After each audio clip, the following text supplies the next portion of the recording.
bastards. I mean, I must have been stood there 10 minutes while their stuff was being processed.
Welcome to the 2018 edition of the Sailing Champions League.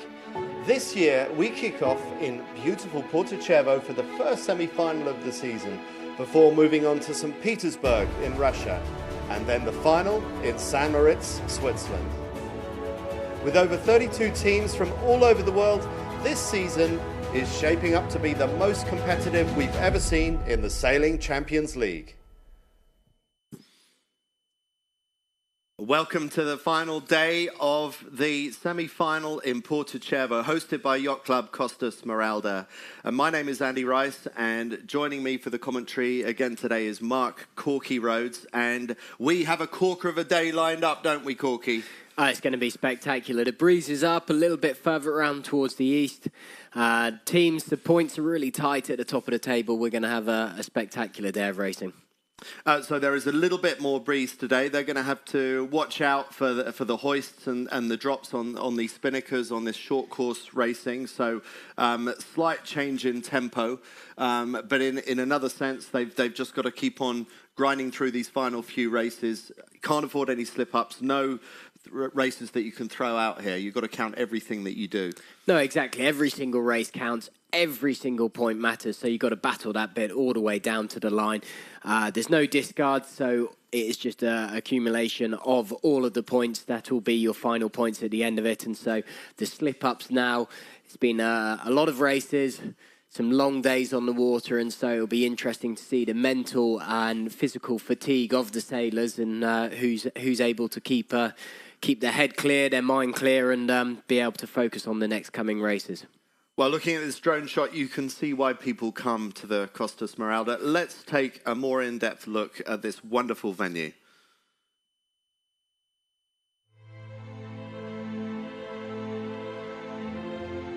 Semi-final one of the Sailing Champions League 2018 takes centre stage at the prestigious Yacht Club Costa Smeralda. Situated in Porto Cervo on the northern coast of Italy's idyllic island and beautiful holiday destination, Sardinia, this venue greets sailors with warm breeze and crystal clear water. We do believe that many people is coming here sailing because the place and the venue is very unique in the world with the constant permanent sailing from western areas. Our regattas are pretty famous also for the Mistral that are normally brewing here. Today, for example, we have 12 to 14 knots, and the forecast is to maintain this kind of wind for at least a couple of days. With more than 50 years of club history, the Yacht Club Costa Smeralda looks back with well-deserved pride on its hosting of countless world-class regattas, including now, for the fourth time, the Sailing Champions League.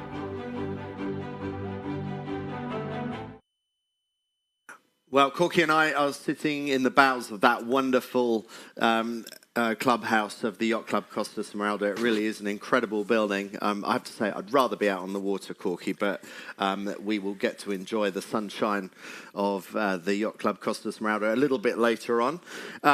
Let's take a look at the leaderboard and see how things stand at the moment. So, Corky, it's still very tight at the top. Yeah, hugely. So as Flight 15... just had race 3 come to an end, and so this is the leaderboard as it stands after all of the races have been completed in Flight 15. So this is as accurate as it can be at the moment. So with Yacht Club Brigands, consistency again we've seen in Flight 11, both Cigadoli, Della, Velabari and Yacht Club Brigands both sort of just throwing in a bit of a not a great race in those ones, but it was interesting that it was both of those teams in that flight. But obviously 1 point separating them. Not to rule them out, Club de Voile, Saint-Auban-Elbeuf with 41 points. So still potential snapping distance, a little bit of a slip up in Flight 13. And so we've got this battle at the top of the table. And of course, anything can happen because of no discard.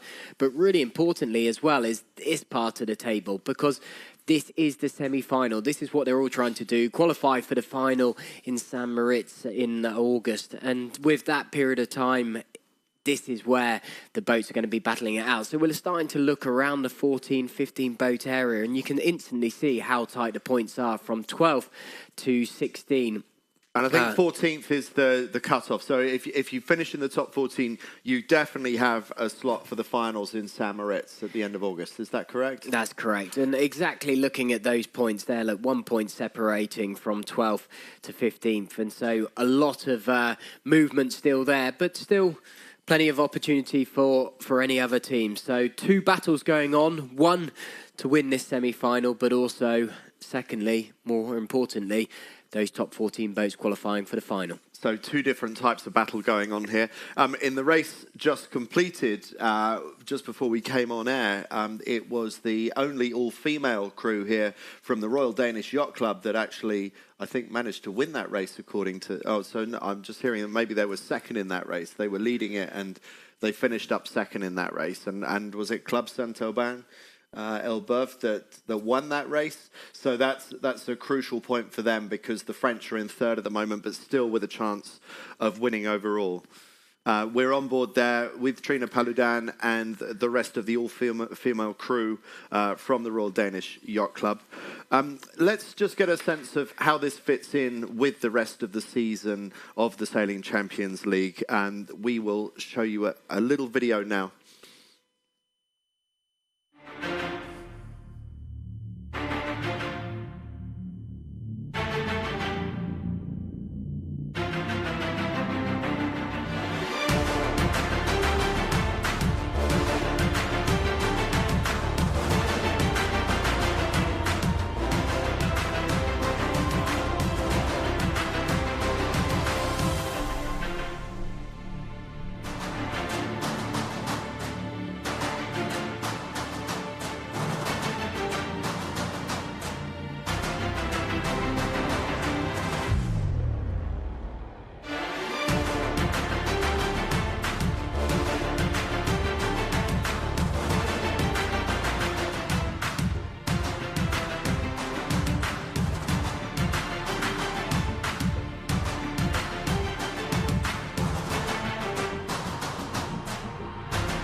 So, Corky, you and me in St. Moritz later on at the end of this summer, that's going to be a fun one to go to, and a different type of sailing to what we're seeing here. Oh, very different, you know, from the location side of things. But again, same boats, but you're going to have 14 of the teams taken from here in Porto Cervo, but then also the second semi-final kicking off in St. Petersburg. And then that's going to bring all of those teams together. So there's going to be some totally different battles, totally different sort of racing. And so it's going to be a pretty amazing thing to see who's going to come out on top.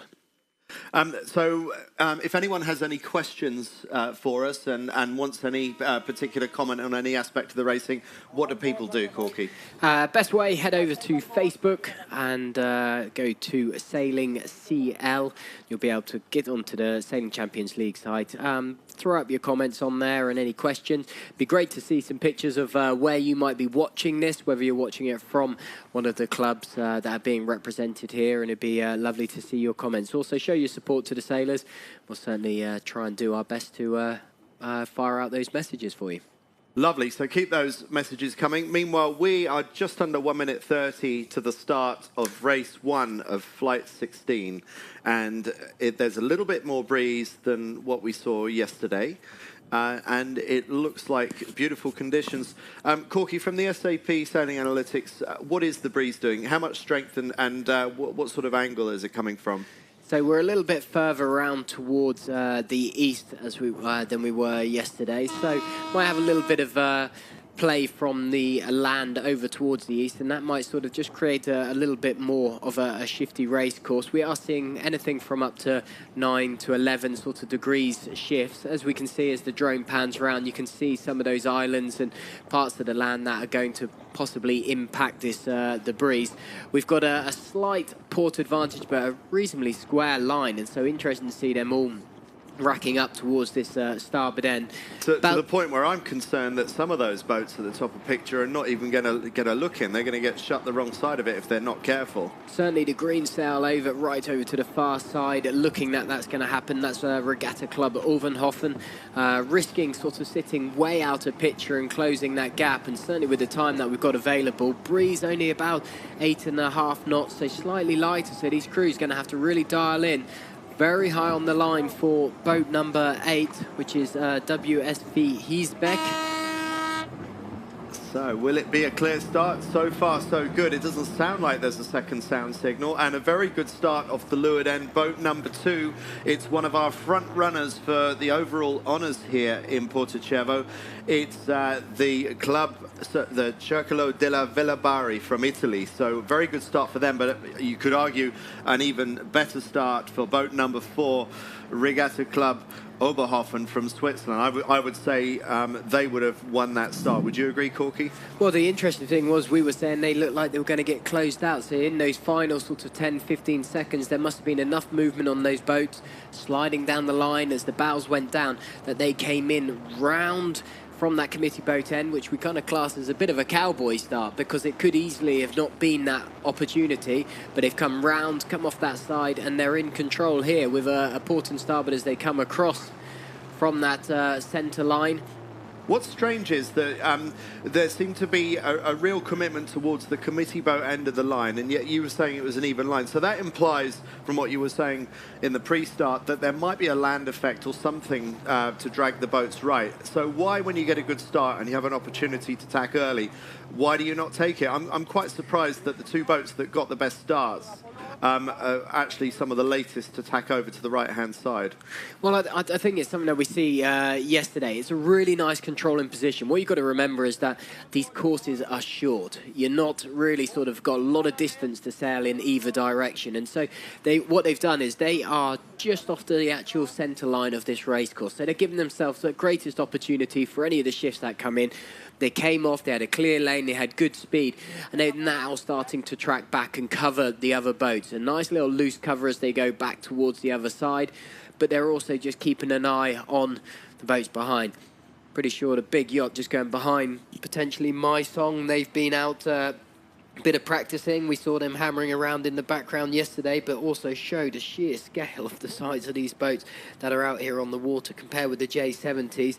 And many of these boats now early over towards this right-hand side, getting out towards this ley line. And this is the problem, because now as these lead boats come back in from the port, the first thing they're going to do is tack over, dump straight on top of them, and they'll actually give them dirty air for that run in. So as a tactical section on a short course, coming off that line, being able to take that first shift and come up the middle and be able to approach that windward mark slightly from the port hand side, but not within that sort of 3-boat length circle, actually gives them a really commanding position. So, but the two boats that we see in shot here, boats Regatta Club Ovenhofen and Cervo della Velabari, they're both in commanding positions as they take this tack up just in front of the group.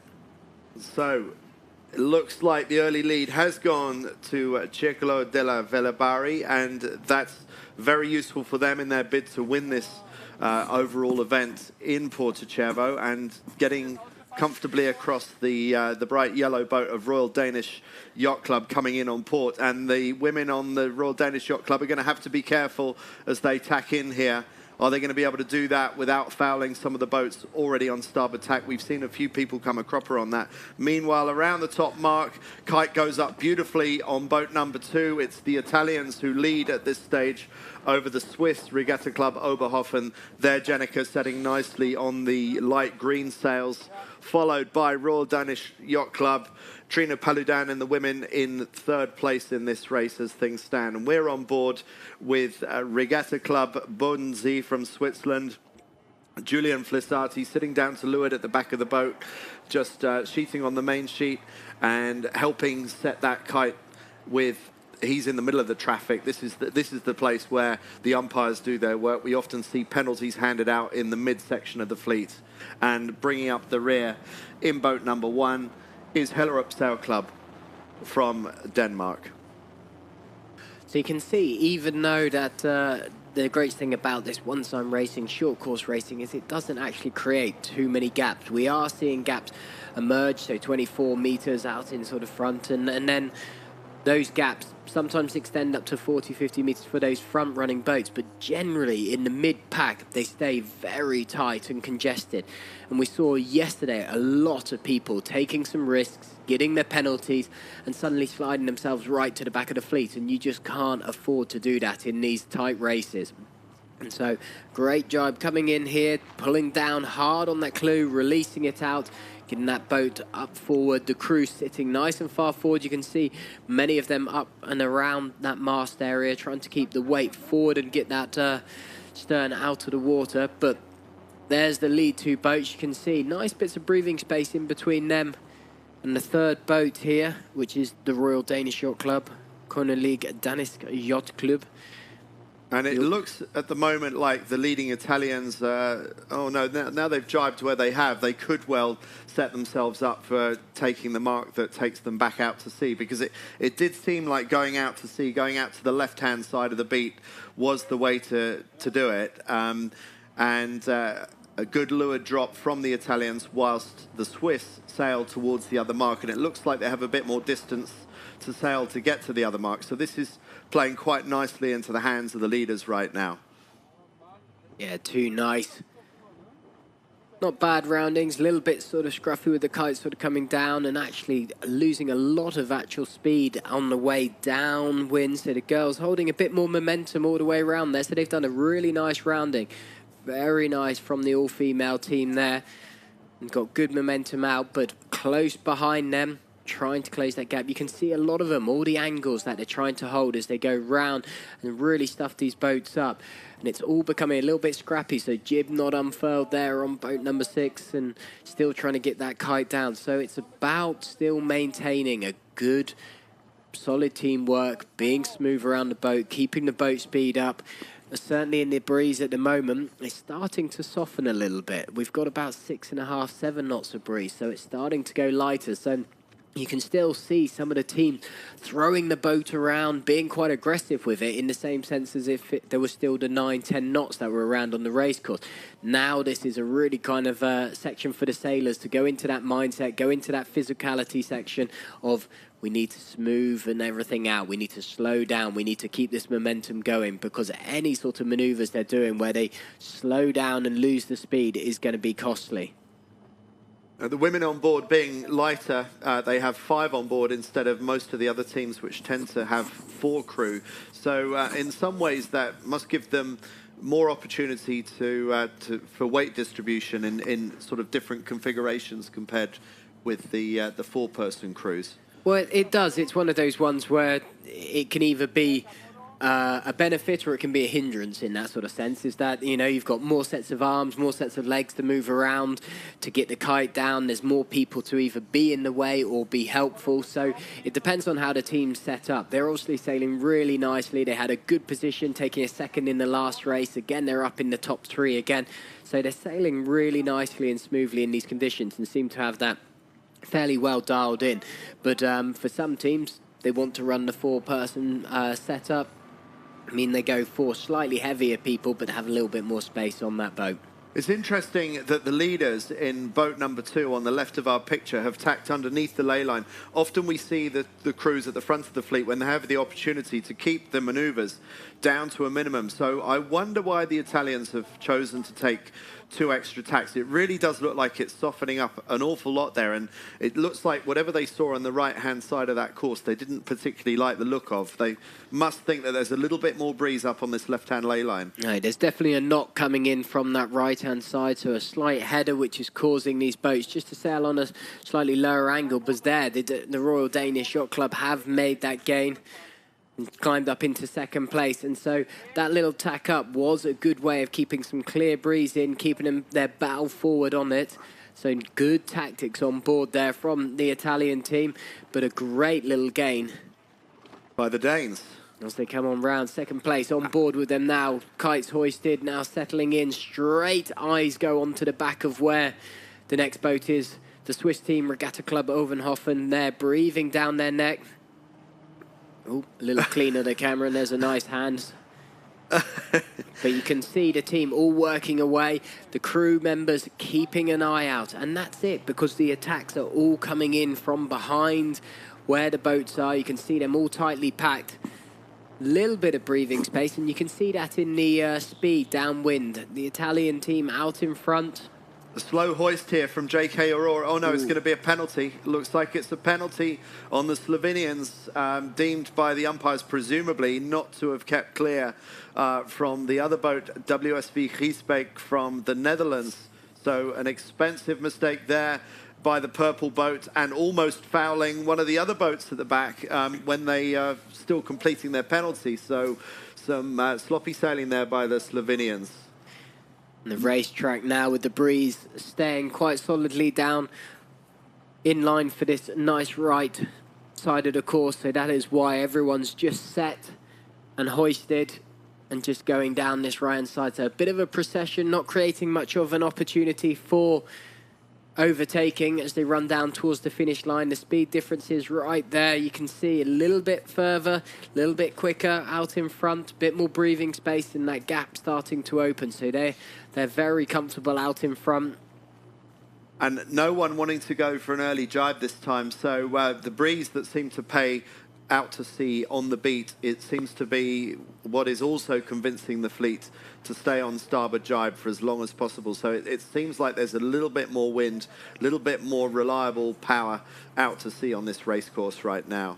Well, interesting, since over the last probably 8 to 9 minutes, so throughout this sort of race as well, we've seen the breeze sitting quite far round to the right at 135, and it's slowly tracked, and over the last 8 to 10 minutes has gone round to 103, so nearly a 30 degrees wind shift round towards that side. It's really squared up and straightened up this course, but because of that, it's just become that sort of drag race round, and that's exactly why the Italians just taking the win there, but did that double tack in and just held themselves out in front. Right, and it has gone to a very processional race because there's hardly any port jibe remaining on this run.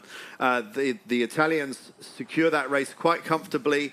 The Danish women representing Royal Danish Yacht Club move up to second and steal second place from Regatta Club Oberhofen, that for a while looked like they might win that race.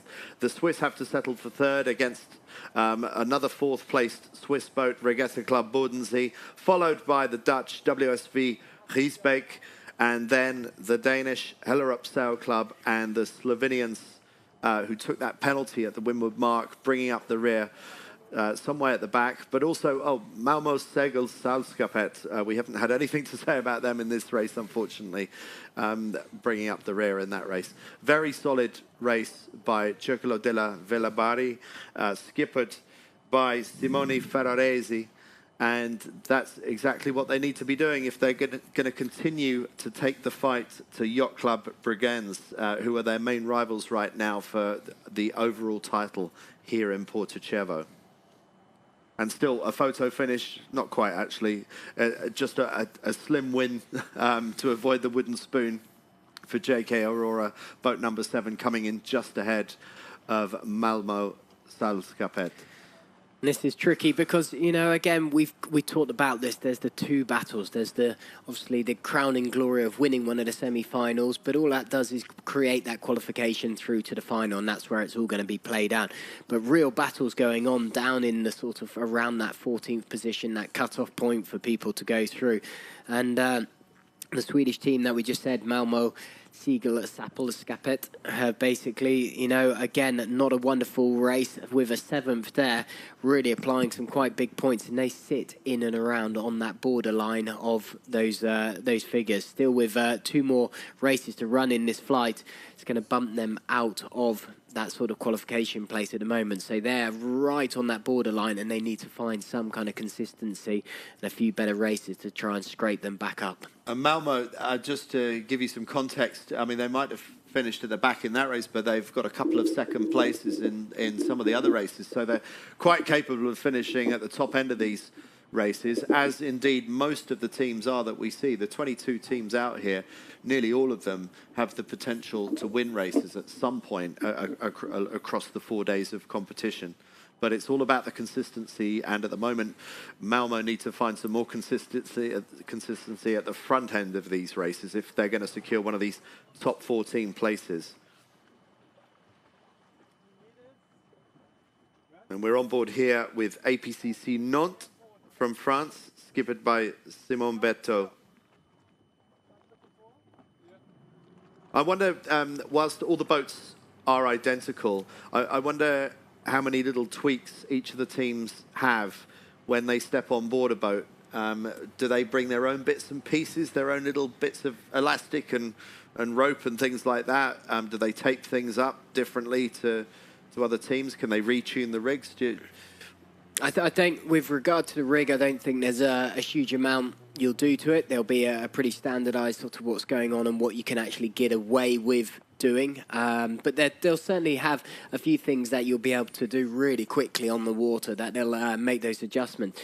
But again, we see that was the Yacht Club de Monaco jumping straight on board there. And now straight into their race. So they'll haven't got a lot of time. They need to just see what the wind's done.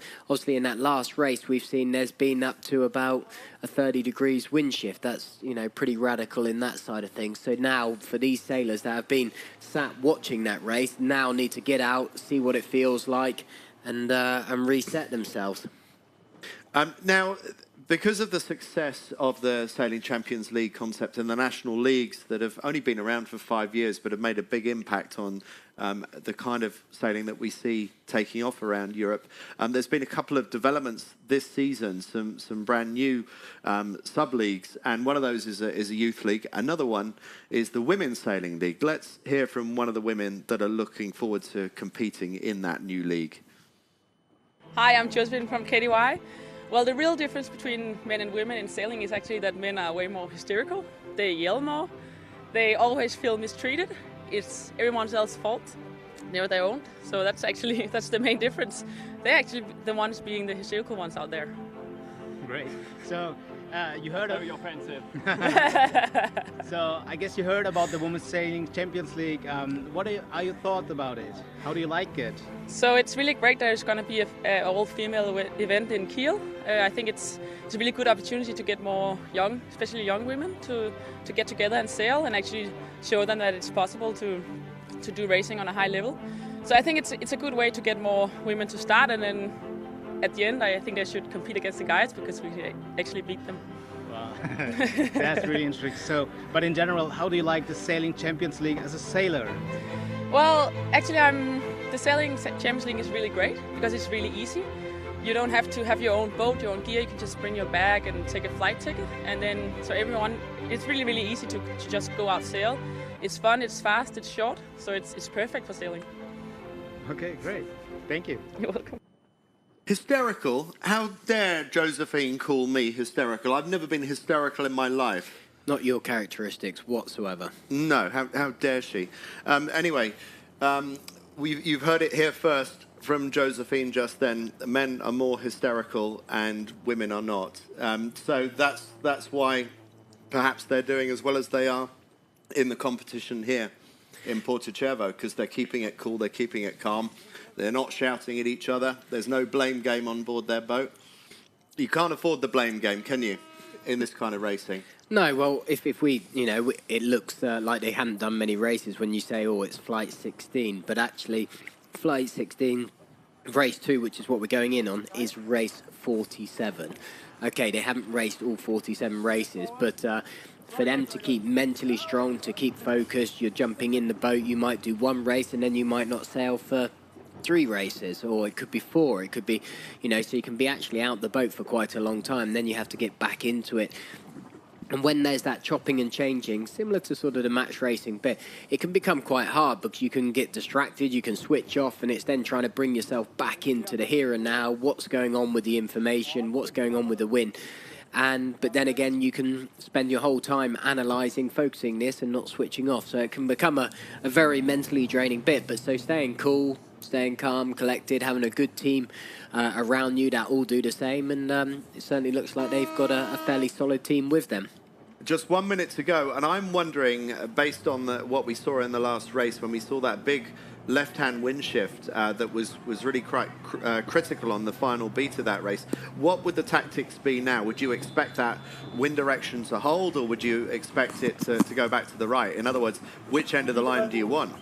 Well, at the moment, there's quite a big pin end bias, up to about sort of 14 meters advantage. So it's a significant sort of advantage up there. So you'll see no one really attacks the port end as a sense. They'll all sit. So there we go. You can see them wanting to be down towards this port end, but they'll be right up underneath their the windward boat, trying to hold off that position. So here we are with Yacht Club de Monaco looking in a comfortable position down towards this pin end. They're in control.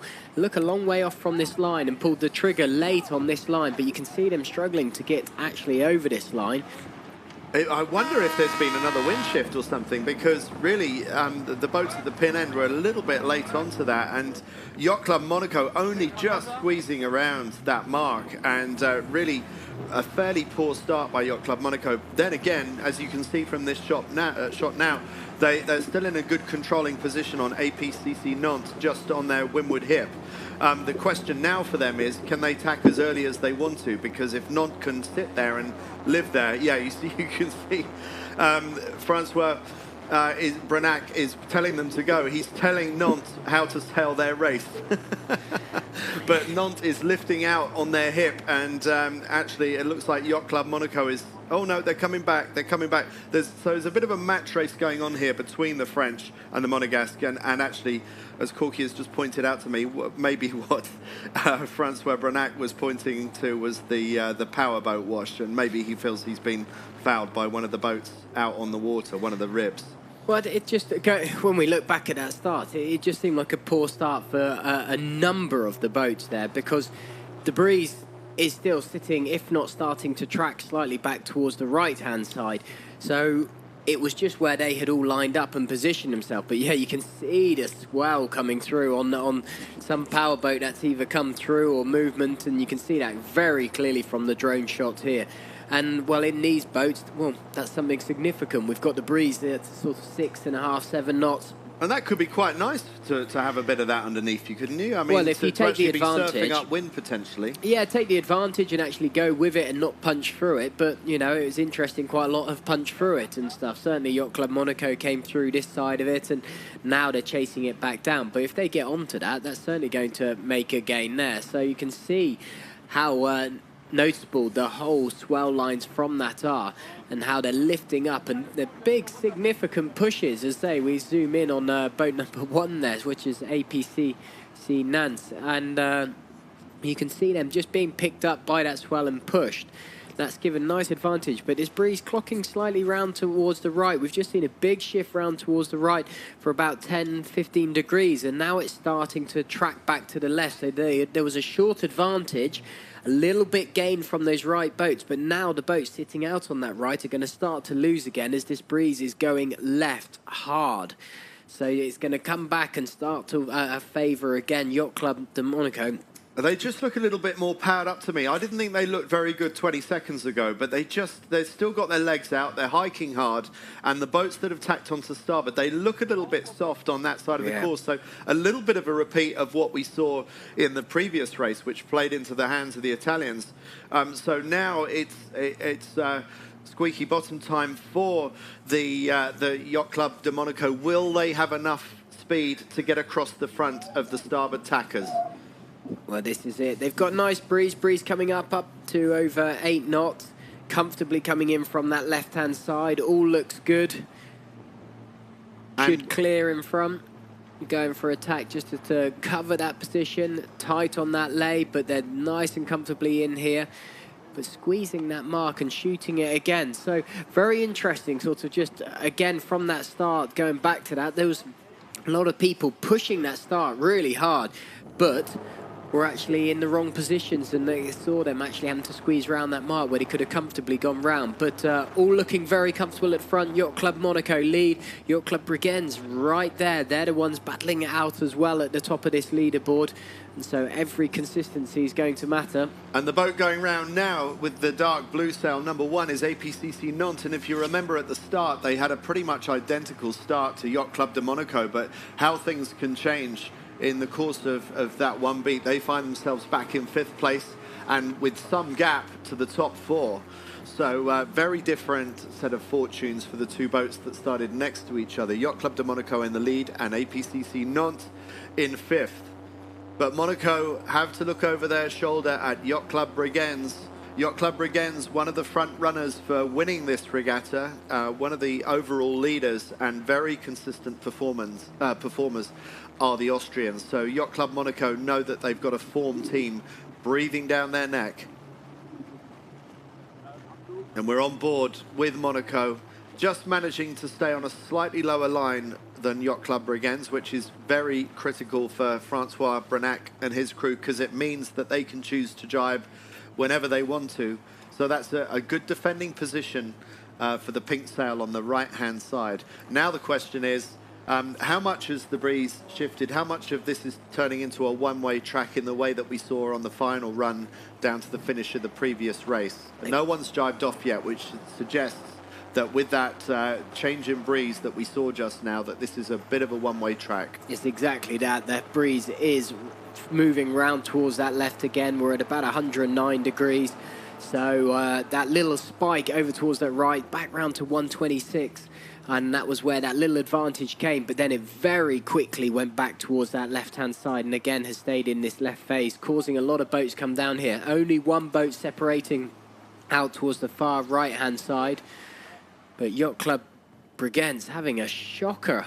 And Yacht Club Bregenz being rolled by a number of boats here. A really poor jibe. And it looks like they may have given up at least one, if not two places. It just depends on how the bright green spinnaker, which seems to be carrying on to the other mark. Yes, they're carrying on to the other mark, sailing extra distance. But a real error by Yacht Club Bregenz, dropping from 2nd to 4th place and having to do a 180 handbrake turn to get around that mark.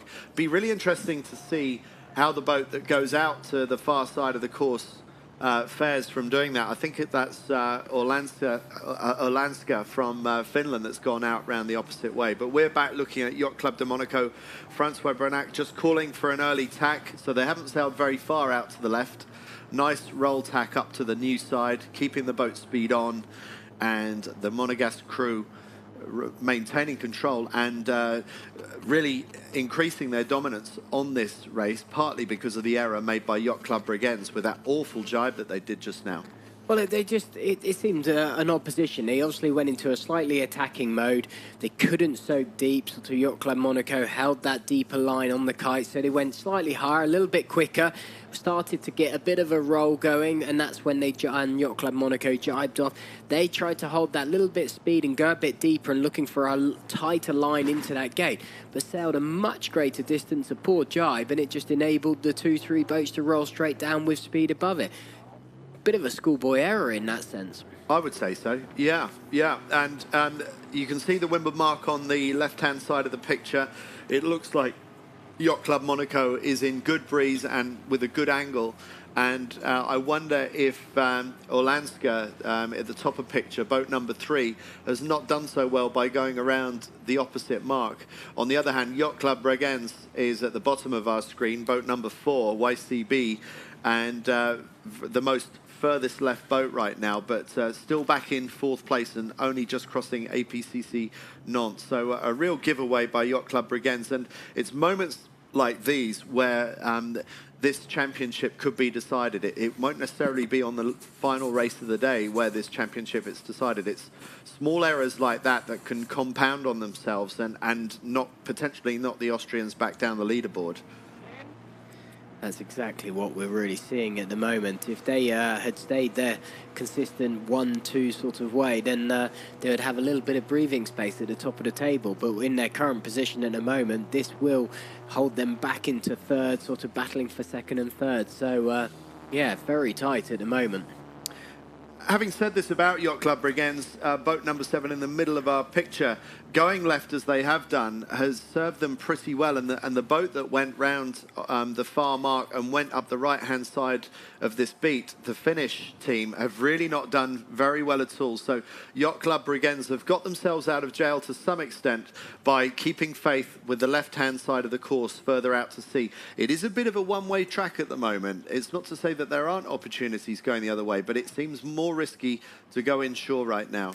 Well, definitely, as I say, when we looked at and had that drone shot looking up the course, you could see those islands and could see a little bit more of a shoreline that's going to affect this breeze. What we're seeing with the breeze is it is bouncing around from anything up to about 126, 127 degrees round towards the right, but then tracking all the way back to 107 degrees round to the left-hand side. But over the last sort of 10, 15 minutes, that breeze is staying more in that left phase. We haven't seen it go as far around to the right as we have done with that little spike. And so people are kind of taking that hit out towards the right, trying to gain that advantage, but the advantage is so short, and it certainly looks like there's lighter breeze over there, with the breeze only at 8.5 knots at the moment, but it looks like you get the full 8.5 knots on this left-hand side. Over towards that right, it just looks that little bit soft all the time. And so you've got to either have a bold strategy to be going out towards that right, or you're just trying to clear your air and keep your fingers crossed a little bit. Well, bold strategy it would be right now. It doesn't seem that anyone who's going out to the right is getting rewarded for doing so. And Yacht Club Monaco, they were the pin-end boat at the start of this race. They've probably consistently been the more left-hand boat of nearly any boat in the fleet in terms of where they've positioned themselves on the two windward legs, and they've been rewarded with quite a healthy lead at the moment over Wassersportverein Hemmelingen from Germany, who are in second place in that light blue spinnaker in the middle of our picture right now, with Yacht Club Bregenz back up to third. So a little bit of a get out of jail for Yacht Club Bregenz by taking the left-hand side of that last beat. Well, again, it's just very interesting because the course is just staying on this one-side track. You can see everyone just processioning down, bar one boat just separating off, which is the RS 280. The Lithuanian team sort of spreading out towards that side, just trying to create some bit of a breakaway and an opportunity for overtaking, because at the moment it is very processional, but it does show that it all comes down to speed, it all comes down to boat handling, and these guys happy as they crossed the line, as they squeezed around that pin end off that start and then held on to that left-hand side. That was what confirmed them in that position. They've managed to hold on and take the race win. And very successful race there for Monaco, who, to be honest, I thought they would be doing more of that in this regatta, even though they're brand new to this form of sailing. They've never competed in the Sailing Champions League before, but we've got some former Olympic representatives in the 49er class sailing on board that boat. So we got some of the highest quality sailors of any of the crews here. But the Monaco team have had problems with starting too early in a number of the races. They're counting a lot of letters in their score rather than actual finishing positions. And that finds them still in the battle for qualifying for the finals in St. Moritz. But that first place in that race will have done them a power of good, and hopefully we'll be getting the Monaco crew somewhere up close to the top 10 overall.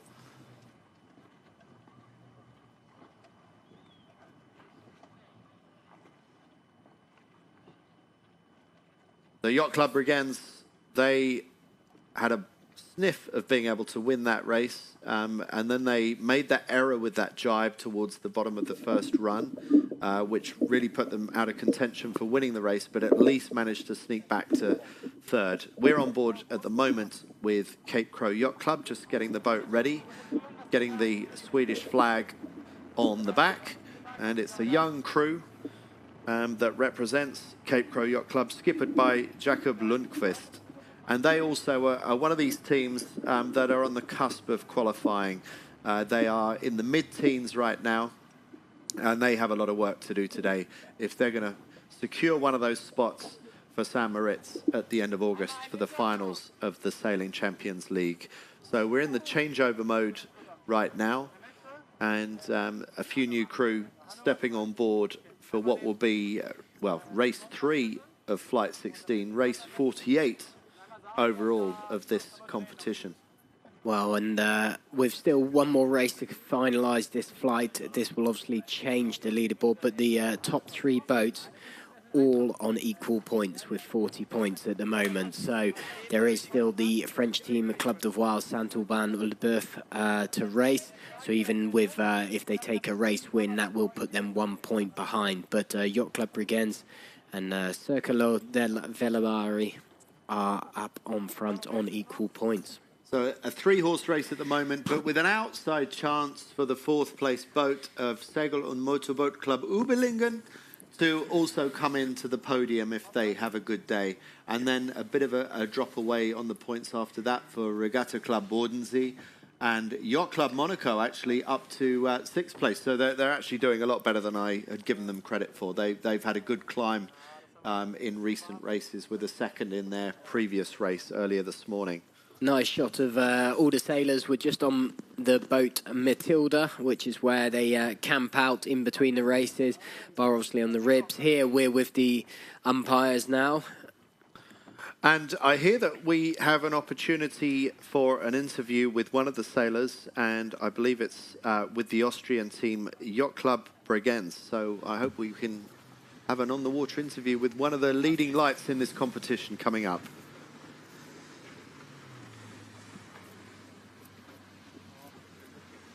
So I'm just going to see, can I be heard out on the water?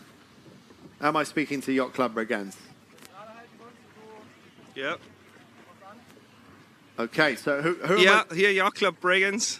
Can you hear us? Yes, I can hear you now and I can see you. Hi, this is Andy Rice for the commentary team. Who am I speaking to?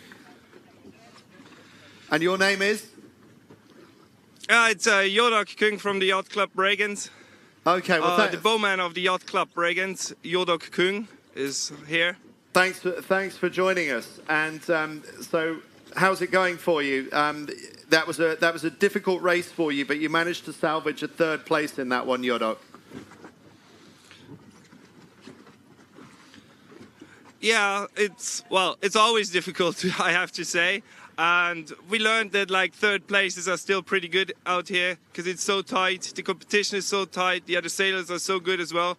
So we learned quite fast that 2nd or 3rd places might also save you the day. So we just try to keep it constant. Coming towards the bottom of that run, first time down, you were lying in 2nd, just breathing down the neck of Yacht Club Monaco. And then something went wrong with the jibe, and suddenly things looked like they were falling apart for you. What happened there? Well, that was exactly my mistake there. I stepped on the on one of the lines, so we couldn't jibe properly. And I was on the other hand working, so I didn't notice that I stepped on the line. But yeah, we managed it, and we lost this 1 place, which was of course unfortunate, but we recovered, and yeah, then we got the 3rd place, which is still all right for us here.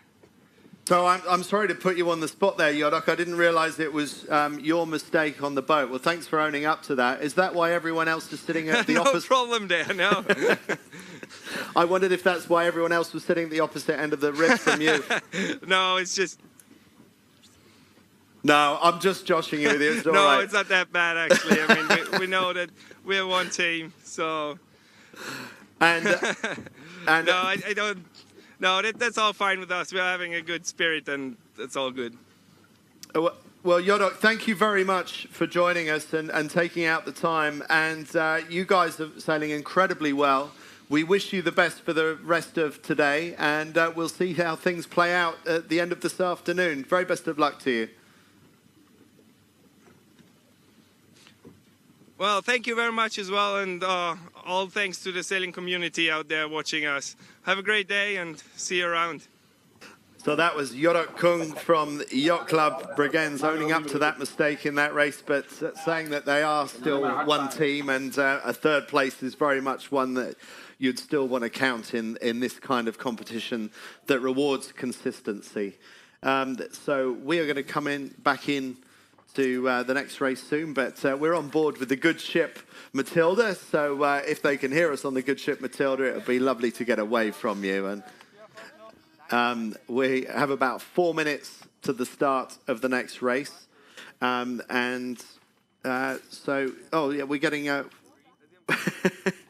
we're getting some kind of reaction from the good ship Matilda. This is where the sailors hang out.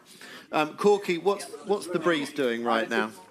So at the moment, we've got the breeze still sitting around the 8-knot sort of area. We've also got the breeze still sitting round towards the left, but actually what we've noticed at the beginning part of this section, that breeze spiking round towards that right-hand side a little bit again, so actually it's staying in the right phase a bit, so be prepared to see this breeze move round towards that left-hand side as this race goes on, and I think we'll see teams starting to protect that left-hand side again. If anyone commits towards the right, it's a very, very brave move. They might make an early gain, but actually over the period of time, they'll probably lose out a bit.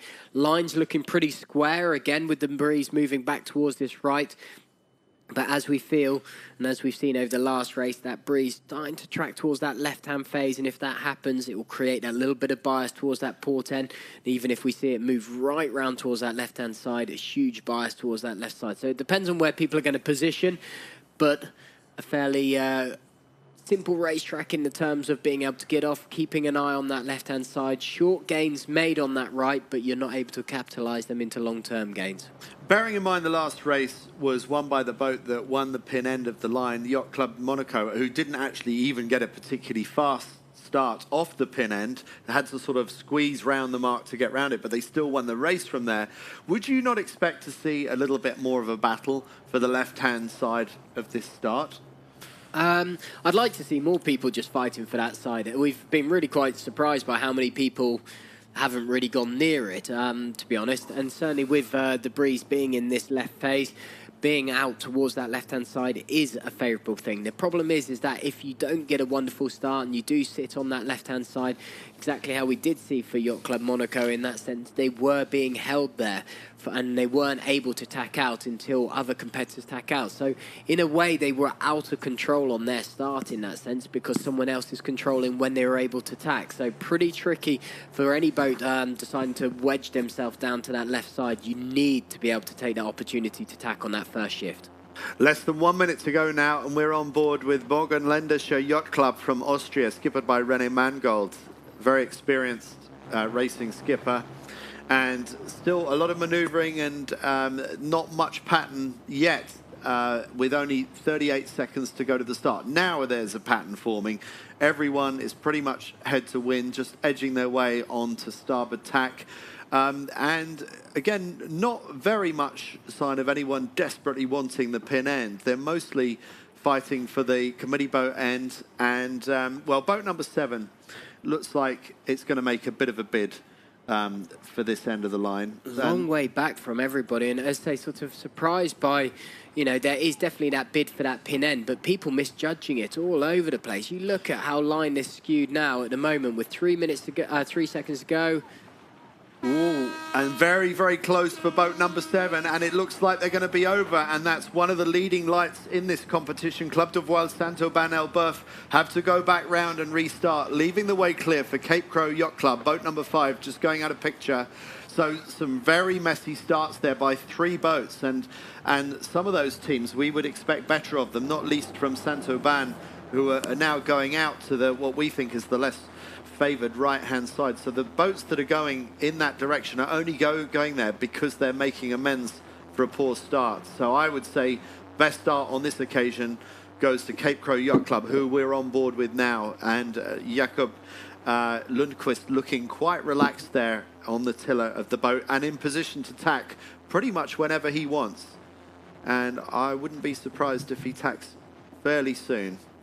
Well, again, very interesting. It's like they're sort of unsure where the line is again, and the misjudgment of that port pin end is, as I say, they were in a great position at about 10 to 12 seconds to go. Put the bow down a little bit early, got a bit too much pace, then tried to put it back down again, and then ended up the only opportunity to shoot the mark. And as they shot over it, it was too early, and they misjudged the time. So I think they were a little bit spooked by boat number 2, the Italians from Società Canottieri Gardassello, who looked like they were going to start pushing on the French. But actually, in the end, the Italians couldn't even make the pin end. and I think they had to jibe round. So a big unforced error by the team from Garda as well. But it's all played nicely into the hands on the boat left of our picture, which is the young Swedes representing Cape Crow Yacht Club, who need a race win to make sure that they lift themselves out of that relegation zone and make sure that they're on the right side of the cutoff for the top 14 who will go through to the finals in St. Moritz later on this summer. Well, that's exactly how you asked me, sort of what people's plans were going to be. And the breeze was sitting around sort of 120, 118. So it was still in that right phase at about a minute to go, but had to guard that left-hand side. It was obviously going to move back towards that left-hand side. It was never going to stay in that right phase. And as we came towards the start, that breeze going all the way back and dialing back to 111 degrees. Giving that advantage, making it tricky to get over that line, but playing out for that left-hand side. And that's exactly what the Swedish team did there. Cape Crow Yacht Club came off that line, got a great start, held in, got that first shift out onto that left-hand side, and the advantage has played to them with the breeze now up to about 9 knots again. And we're seeing that breeze staying in on this left-hand side better. Still looks a little bit soft on that right side again. It certainly does. And so that's a nice, solid defensive position for Cape Crow Yacht Club in the purple-sailed boat on the left of picture. The closest to them is the dark blue just to their right, which is Burgenländische from Germany. But one of those boats that was forced to go around and restart is the bright yellow sail on the right-hand side of picture, who I thought was doing well, but actually now that we see the starboard tackers, they've got a bit of a struggle on. So the Cape Crow Yacht Club going around with an extremely good lead by the standards of this short course racing. They're Jenica up and setting before anybody else has even rounded the mark. And the Germans on Burgenländische have to take the long way round to give Società Canottieri space to go around. And a very good hoist by the Italians on boat number 2. Their mainsail not looking very healthy, though, and they're going to get rolled over the top by Burgenländische, who are going to retake second place, it looks to me. And who do we see going round at the back of the fleet? It is boat number 7. Is the French who made such a mess of that pin and start. Club de Voile Saint-Aubin-Elbeuf. So before going into this race, it was a three-way tie at the top on 40 points. Currently, obviously, with this 7, it will keep them in third, but it drops them 7 points away from first and second, wow, which is a huge amount into these final flights. So, again, that one start, that one sort of pushing it too hard and then having to go out towards that unfavoured right-hand side, trying to come back up that middle part of the course. This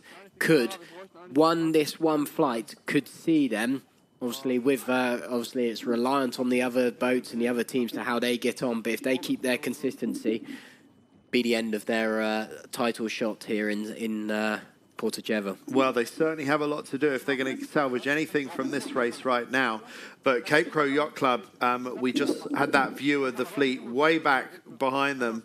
We say way back, we're only talking 50 metres, but 50 metres might as well be 50 kilometres in this kind of racing. That's a very healthy lead that the young Swedes have right now as they complete their second jibe and get that Jenica away for a nice relaxed drop and sailing out to the left-hand side of the course, which served them so well on the first beat. So they're going exactly where they want to go, and the rich are getting richer.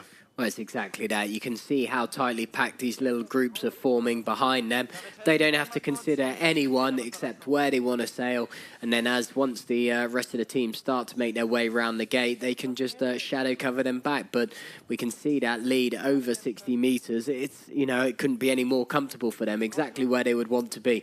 But a battle firmly on here. And again, the two of the boats that we're really keeping an eye on are the back markers, which is Club de Voile Saint-Aubin-Elbeuf, who are currently in that back sort of boat, but also the Segel and Motorboot Club Überlinge.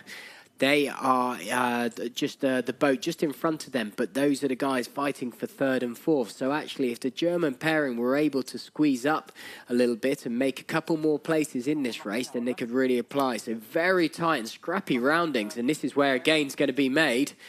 And that gain, if anyone has made gains around that lower mark and those scrappy roundings, it's Club de Saint-Elburf, the team that need to get back these vital points if they're going to have a chance of winning overall in Porto Cervo. They made a great rounding whilst the purple boat on our right of picture is forced to take a penalty, and that's Uberlingen. So Uberlingen now right at the back. Meanwhile, Cape Crow in the middle of our screen, absolutely running away with this race. A 65-meter lead over Moss Salforening from Norway, the yellow boat on the right of picture. The two boats that surprised me are the ones at the top of screen. They didn't have to go around that mark, but they chose to go around there. Borgenländische and Società Canottieri Gardasalo. So the Italians and the Germans choosing to go out to the right-hand side.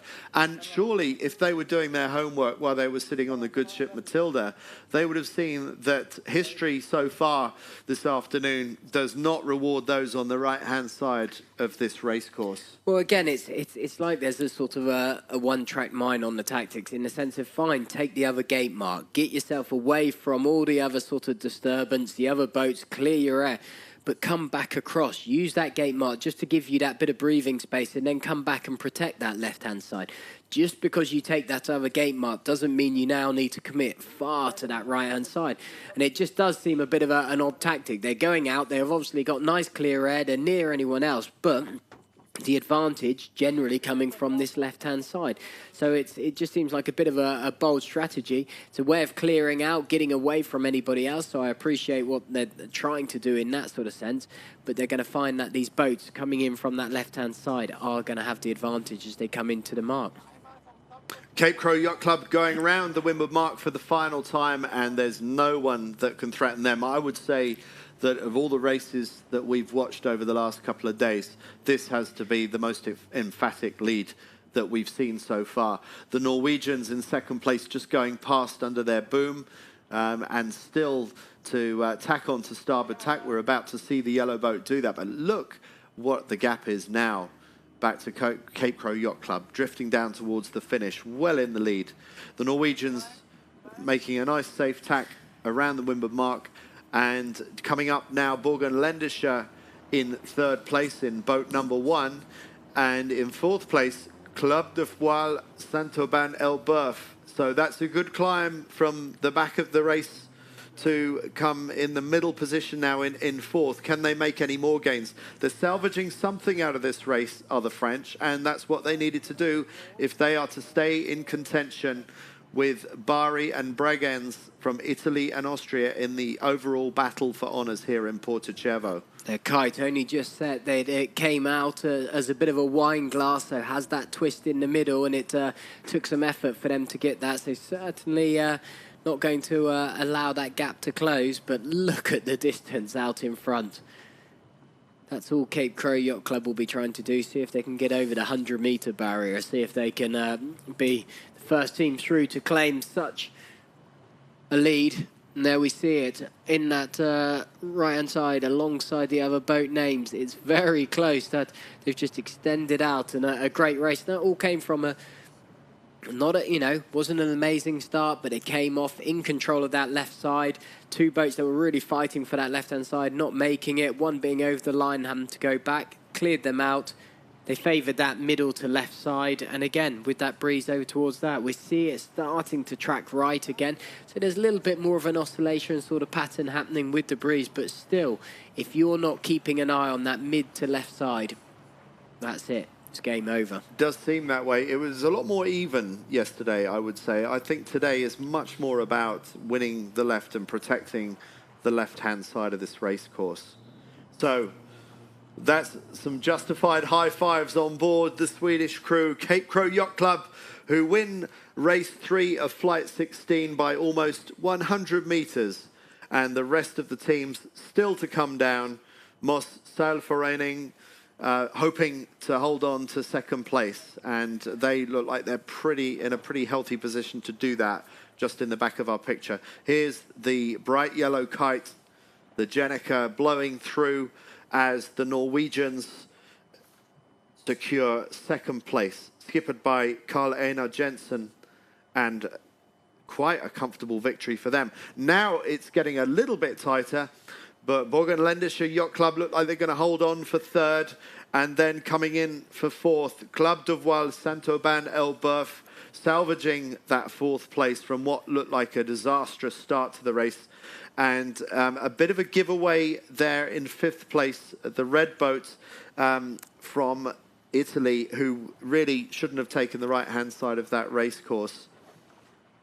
And then at the back is the purple boat from Überlingen, who had to take that penalty at the bottom of the first run. And so that really put them on the back foot. And it was a penalty that they never recovered from, that you can see now. No, well, they were neck and neck battling it out with Club de Voile Saint-Aubin-Elbeuf. And but because of that sort of poor situation, the kite not coming down, having a real struggle with that, and that penalty at that bottom slid them to the back, and now has pushed them from where they were sat sort of in fourth with on fairly unequal points, have slipped to fifth. And so that's been pretty tight. But Cape Crow Yacht Club with that win, bump up to 12th, and as you say, sort of just in a couple of places secure of that qualification place, and so something they're really, really focused on doing. Well, let's bring up that leaderboard, Corky, and let's take a look at it on screen and just get a sense of how things are shaping up. So this was the battle, as we see, Club de Voile Saint-Aubin-Elbeuf with in that final flight scoring a fourth. So obviously was much worse than that. But the boat that was really inflicting the pain and had been was the German team with Überlinger, now slipped into fifth. They're down with 53 points. So actually a chance where they had to capitalise on the mistake from the French of being over on that line. Wasn't enough. But let's just track down to the second part of the leaderboard and see where Cape Crow Yacht Club, after that first, so that sees them, as we can see, up into 12th. So that race win took them from battling it out fiercely still for that 14th, those top 14 spots, and has they're given hardly them a bit of comfortable room. still, are they? I mean, they're only 3 points above the drop zone, so you know, that's certainly what they needed to do. And if they can get another top three in the next couple of races, then they're home and dry. But that win for them, for the Swedes, was really critical in lifting them out of the relegation zone. But they're not, by no means safe quite yet. No, it is all still to play for in these up-and-coming races, but it just shows how tight it is that you just cannot afford to have those mistakes creep in.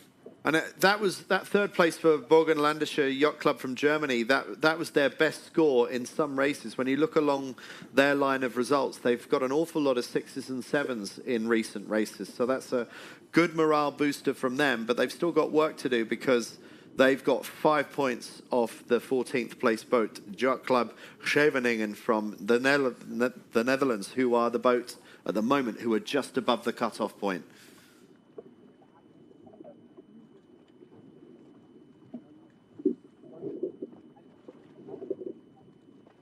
And we've just had it pointed out, and excuse me for the mistake. I've been referring to the Borgenländische Yacht Club as German. I should in fact say they're Austrian, so excuse me on that. And a lot of support for the team that we're on board with here. The Finnish team, we see numerous comments on Facebook, so again, it's a great opportunity to show your support for the teams right where you're watching this from. If there's any comments for the teams, any questions you've got to us in the commentary side of things as well. But chuck up your pictures of where you're watching it from. We'd love to see that. So head to Facebook/SailingCL. So here we are. We're looking at some of the comments, and on that screen, it would be lovely to see your comments and towards the teams. So keep us updated as much as we are through the commentary. So we're back on board with the Finnish team, Åländska Segelsällskapet, skippered by Daniel Mattsson. And this is a team that's done very well in the past in the Sailing Champions League. So For those of us who are new to the sport, and actually those of us that are even quite familiar with it, we've got a nice little explainer from Marcus Bauer. It's part of our Crash Course Sailing series, and this one is really to explain why boats don't just sail from A to B. Why do they do those silly zigzags?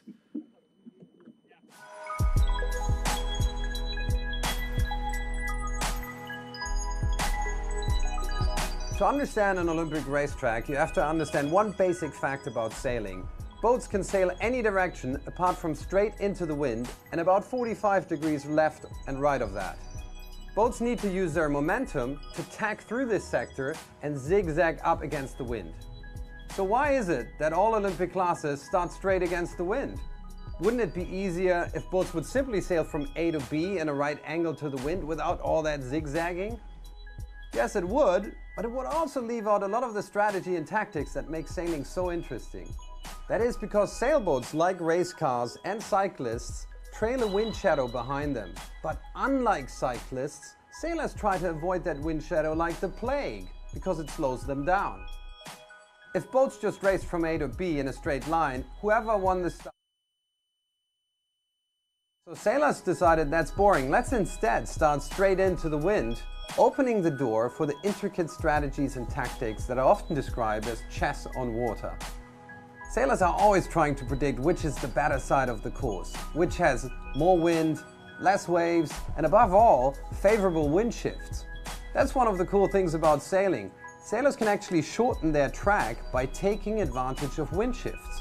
So being fitter will help you sail faster, but being smarter will help you to sail a shorter distance. Thank you, Marcus Bauer.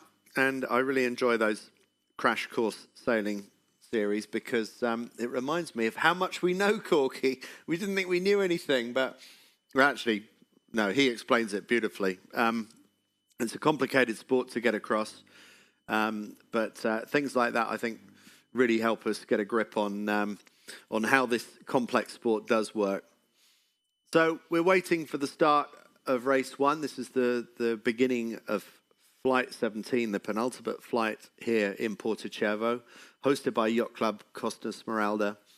And a pattern has emerged, and both in terms of the leaderboard and also what's going on with the breeze. It does seem like there's a pattern that the sailors should be paying attention to, Corky.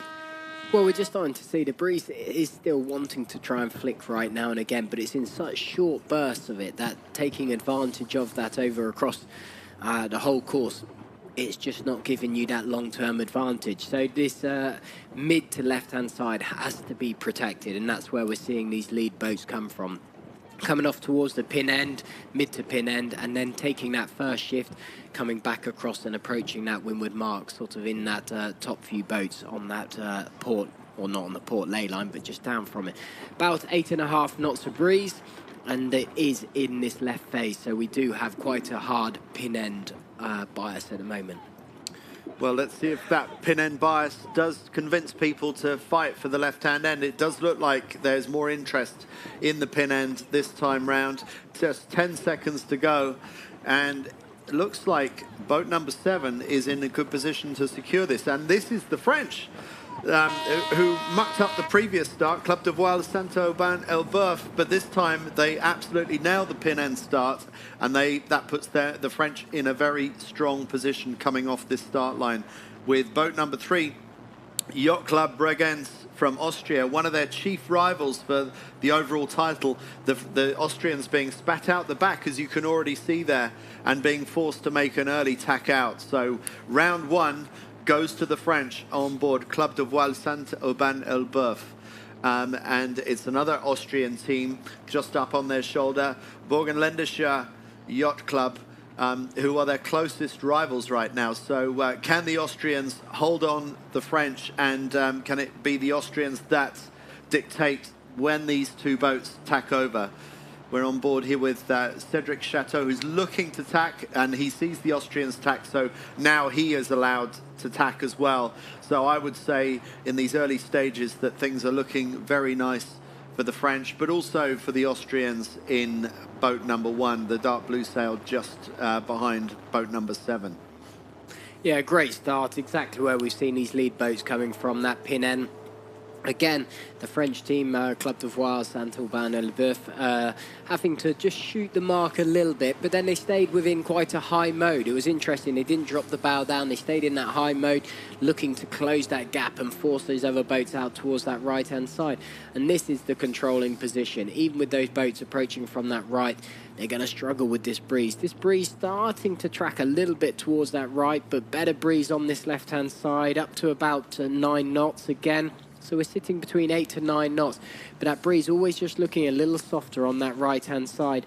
Even though this wind's starting to track right, it looks like there's a little bit of advantage, but now, straight away again, 30 seconds later, we're coming back to that left-hand side. So advantage to the boats on this left-hand side of the track.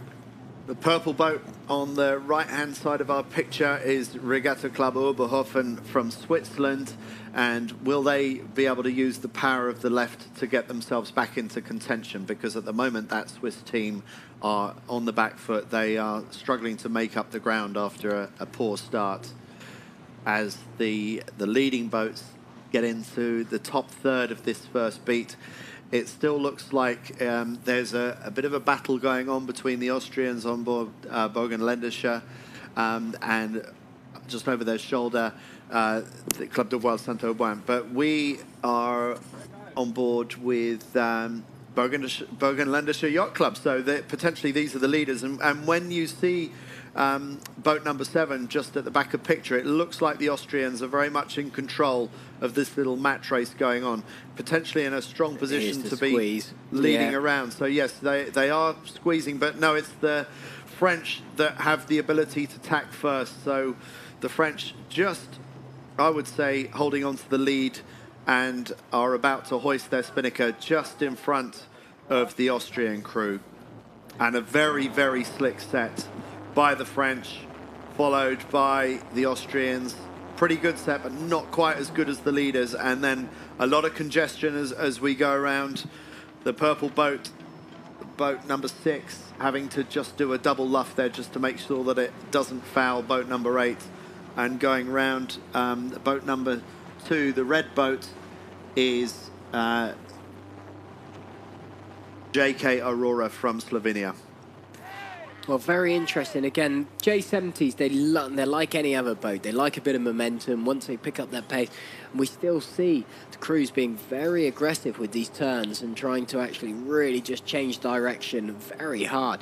When you think too hard? Is that what you're saying, that they're putting the brakes on? Well, it was just interesting because, watching Burgenländische come round that mark, even though they were slightly higher above that line, as they came round, it was a smoother entry, and even though their hoist wasn't as good, they closed the gap a little bit on Club d'Ivoire, Saint-Aubin or Boeuf, who are out in front, but they were just a bit smoother and it just carried that momentum around.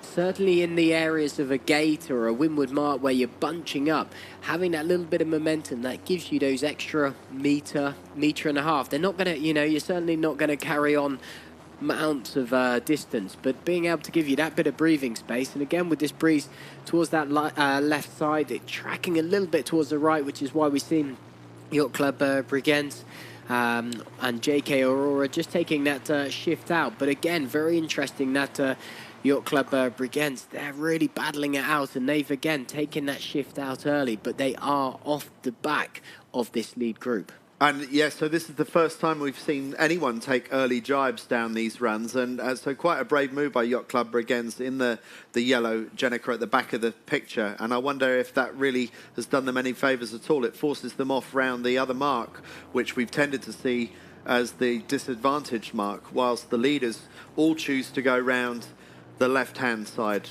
of the course. Well, even though they're not racing, the Italians that are sitting at the top of the leaderboard, Circolo della Velabari, they're, interestingly, they're sat at the top of the leaderboard, and the battle that's going on is between their next two rivals, the French, the Club d'Ivoire Saint-Aubin et Leboeuf, and Yacht Club Brigands. Currently, obviously, the French are out in front, but that would still give them a 5-point cushion to that French team, and then 1 point back from them within the current situation of where Yacht Club Brigands is, would see that battle on. So actually, the Italians are probably quite enjoying this race going on, knowing that if they secure a first or a second sort of position, could completely change the dynamics of this and sit quite comfortably at the top of the table. Wow, so even though Club de Voile Saint-Aubin-Elbeuf are leading this race, even if they win that race, they can't do better than that. They've still got quite a lot of work to get their way back up towards the Italians. That's, well, that's reassuring for the Italians. That goes to show just what a cushion is developing for the team from Bari in terms of winning this event overall. But that won't be on the mind of Cedric Chateau or any of the crew on board the boat from Saint-Aubin.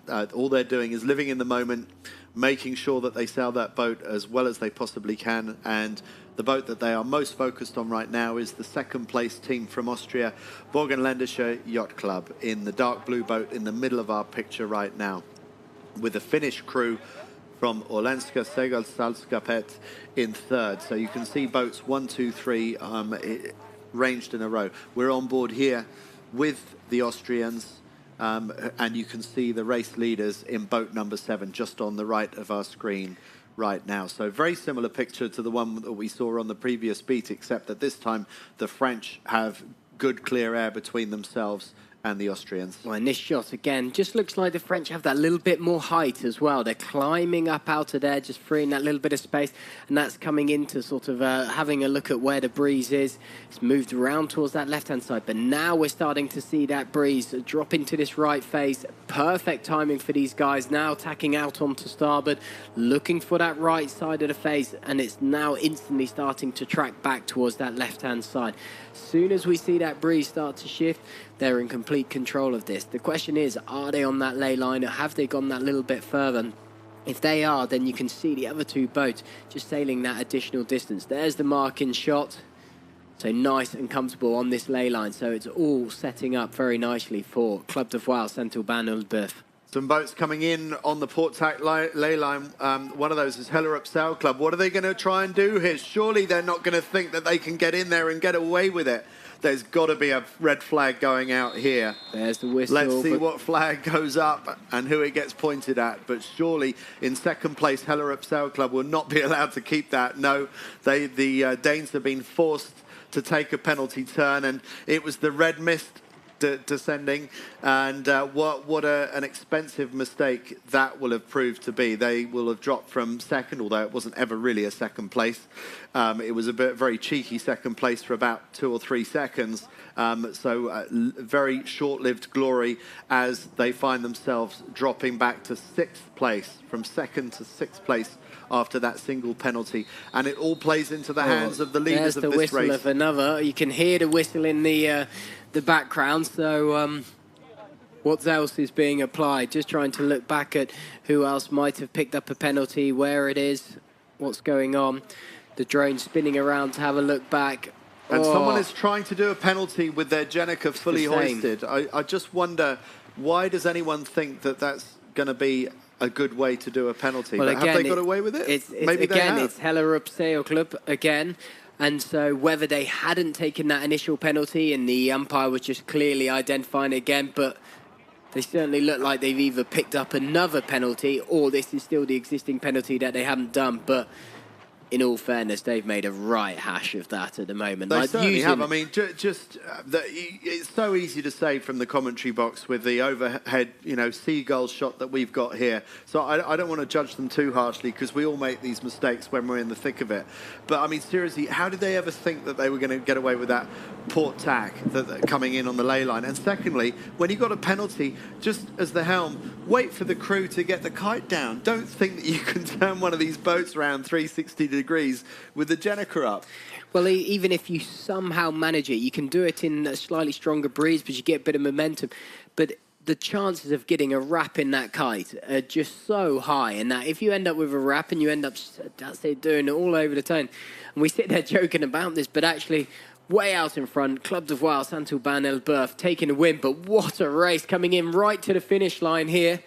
Burgenländische Nalandska Seerskut just squeezing in, and Regatta Club Overhoffen squeezing in. So it was neck and neck. So the finish being squeezed out the back, but certainly for second or third, At the moment, it analytics- looks like it's gone to Regatta Club Oberhofen, who have just sneaked it from Burgenländische Yacht Club. That really was as close as we've seen. And so I'm not sure that we can definitively say that that was the finishing score, just because we're seeing it on the screen. But for the time being, we have to say that the Swiss just got the better of the Austrians for second and third place, with just behind them the Finnish team that we're on board with now, Orlenska, coming in fourth place. What a tight finish just at the Again, end. all came down to Regatta Club Ovenhofen taking that jibe earlier, running down on an earlier jibe. They were inside that ley line, so they were reliant on that bit of breeze. But as the breeze tracked around towards that left-hand side again, it gave them the option to be able to just soak that a little bit further. And that gave them the speed into that finish. And that one extra place, it's all going to help. Those moments are the decisive moments, aren't they? Those key moments where did your Spinnaker get seen across the finish line by the race committee before the other Spinnaker? So little to choose between those two boats right there and then. Well, really interesting. Again, sort of just tracking back to that leaderboard, those two boats fighting for second and third. They've got a bit of breathing space behind them, but also a bit of breathing space opening up for the lead boat as well at the moment. So in second and third, even though Club de Voile Saint-Aubin-Elbeuf are winning that race, they trail 5 points behind the Italians, Circolo del Velabari. They are still leading. They haven't raced in this flight yet, so it's going to matter where they finish, and that could change the points. But Yacht Club Brigands slipping up and not being such a consistent day for them today, picking up the 5 points. They're on equal points for second and third, but again, a little bit of space behind those teams. So you can see the teams on board. Matilda just enjoying a bit of breeze, keeping the track on sort of what's going on that race course. All looking fairly comfortable. And so it's a question in those downtime moments, do you spend your time watching the race course, seeing what's going on when you're not racing, or do you use the time to relax and completely get your head out of the sailing altogether? It's a combination, depending on how your race has gone. I think sort of if you've won a race, it's great just to say, well, you know, we had a great start, that worked out, we sailed our strategy, we were pleased with it, we felt the wind was doing this, and you cover those couple of key points just over a couple of minutes, and then that is your time. That's when you know, pick up a drink, have a bit of food, you switch off, and you enjoy a bit of the racing, you enjoy while you're there. If you stay so analytical about your race or what's going on, well, the amount that it's changing out on the water with the shifts, what's happening, and also the format with this league-style racing is it all comes down to where everyone else finishes and how their races pan out. So at the moment, you know, the Italians haven't done anything, you know, mesmerising. They've just managed to keep consistent. We have completed race one of the penultimate flight here, so we've only got a few races to run. Let's see how things are shaping up, bearing in mind that this isn't a truly reflective leaderboard right now. Yeah, so those gaps obviously that aren't filled in on F17 for the Fly 17 are the ones that are going to now fill in over the next two races. But you can see, as we were talking about, the Circolo della Velabari sitting at the top with 40 points. They haven't raced, so again, but if they secure a top 1, 2, 3 in a consistent place, they still will have a bit of breathing space back to the French, the Club de Voile Saint-Aubin-Elbeuf. And so we can see how the Yacht Club Brigands with that fifth had hindered them, and that was their opportunity again to claw back a few points and keep that tight. So at the moment, we could see a little bit of breathing space for the Italians at the top, but again, a little bit of breathing space for second and third, back to fourth. Regatta Club Bodensee still haven't raced, but again, we can already see a 7-point difference. So even if they get a win, that's going to be an 8-point gap. And the ones that... this was where it's really shaking up, and sort of on that story again is that 14th position.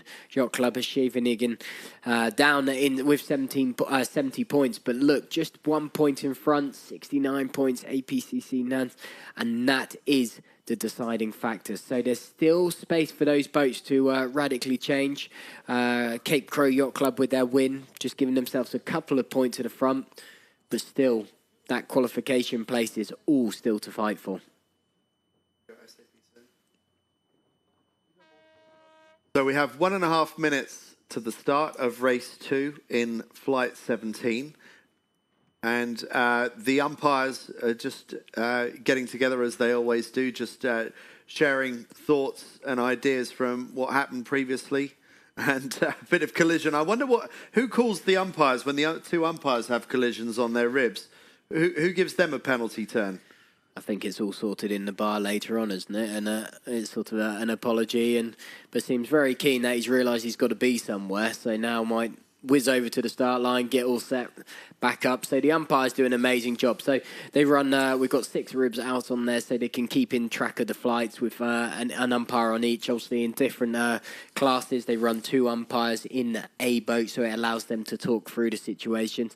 But they do an amazing job with the amount of racing again. So we're into race 50 at the moment, and they've actually been in every single one of them. So fair play to the umpires out there.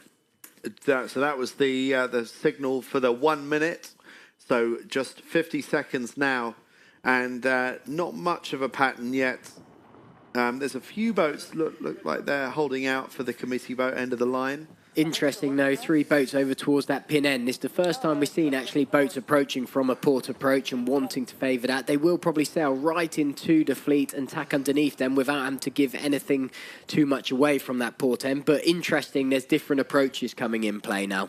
Yes, you're right. So some fairly late tacks going on here between the boat number 3 and boat number 2 that look like they're very keen on securing that end of the line. So boat number 2 is Club de Voile Saint-Aubin Elbeuf, who just won the previous race. We're on board with one of the Swedish crews. I couldn't quite catch who that was, but it looks like it's going to be boat number 3 that gets the pin, but a very, very good start for boat number 2 for the French, who are really sailing extremely well at the moment and doing everything they can to get back into contention in the overall lead. So a solid start for Cédric Chateau. We're on board here with Malmö Segelsalskapet, skippered by Martin Fried.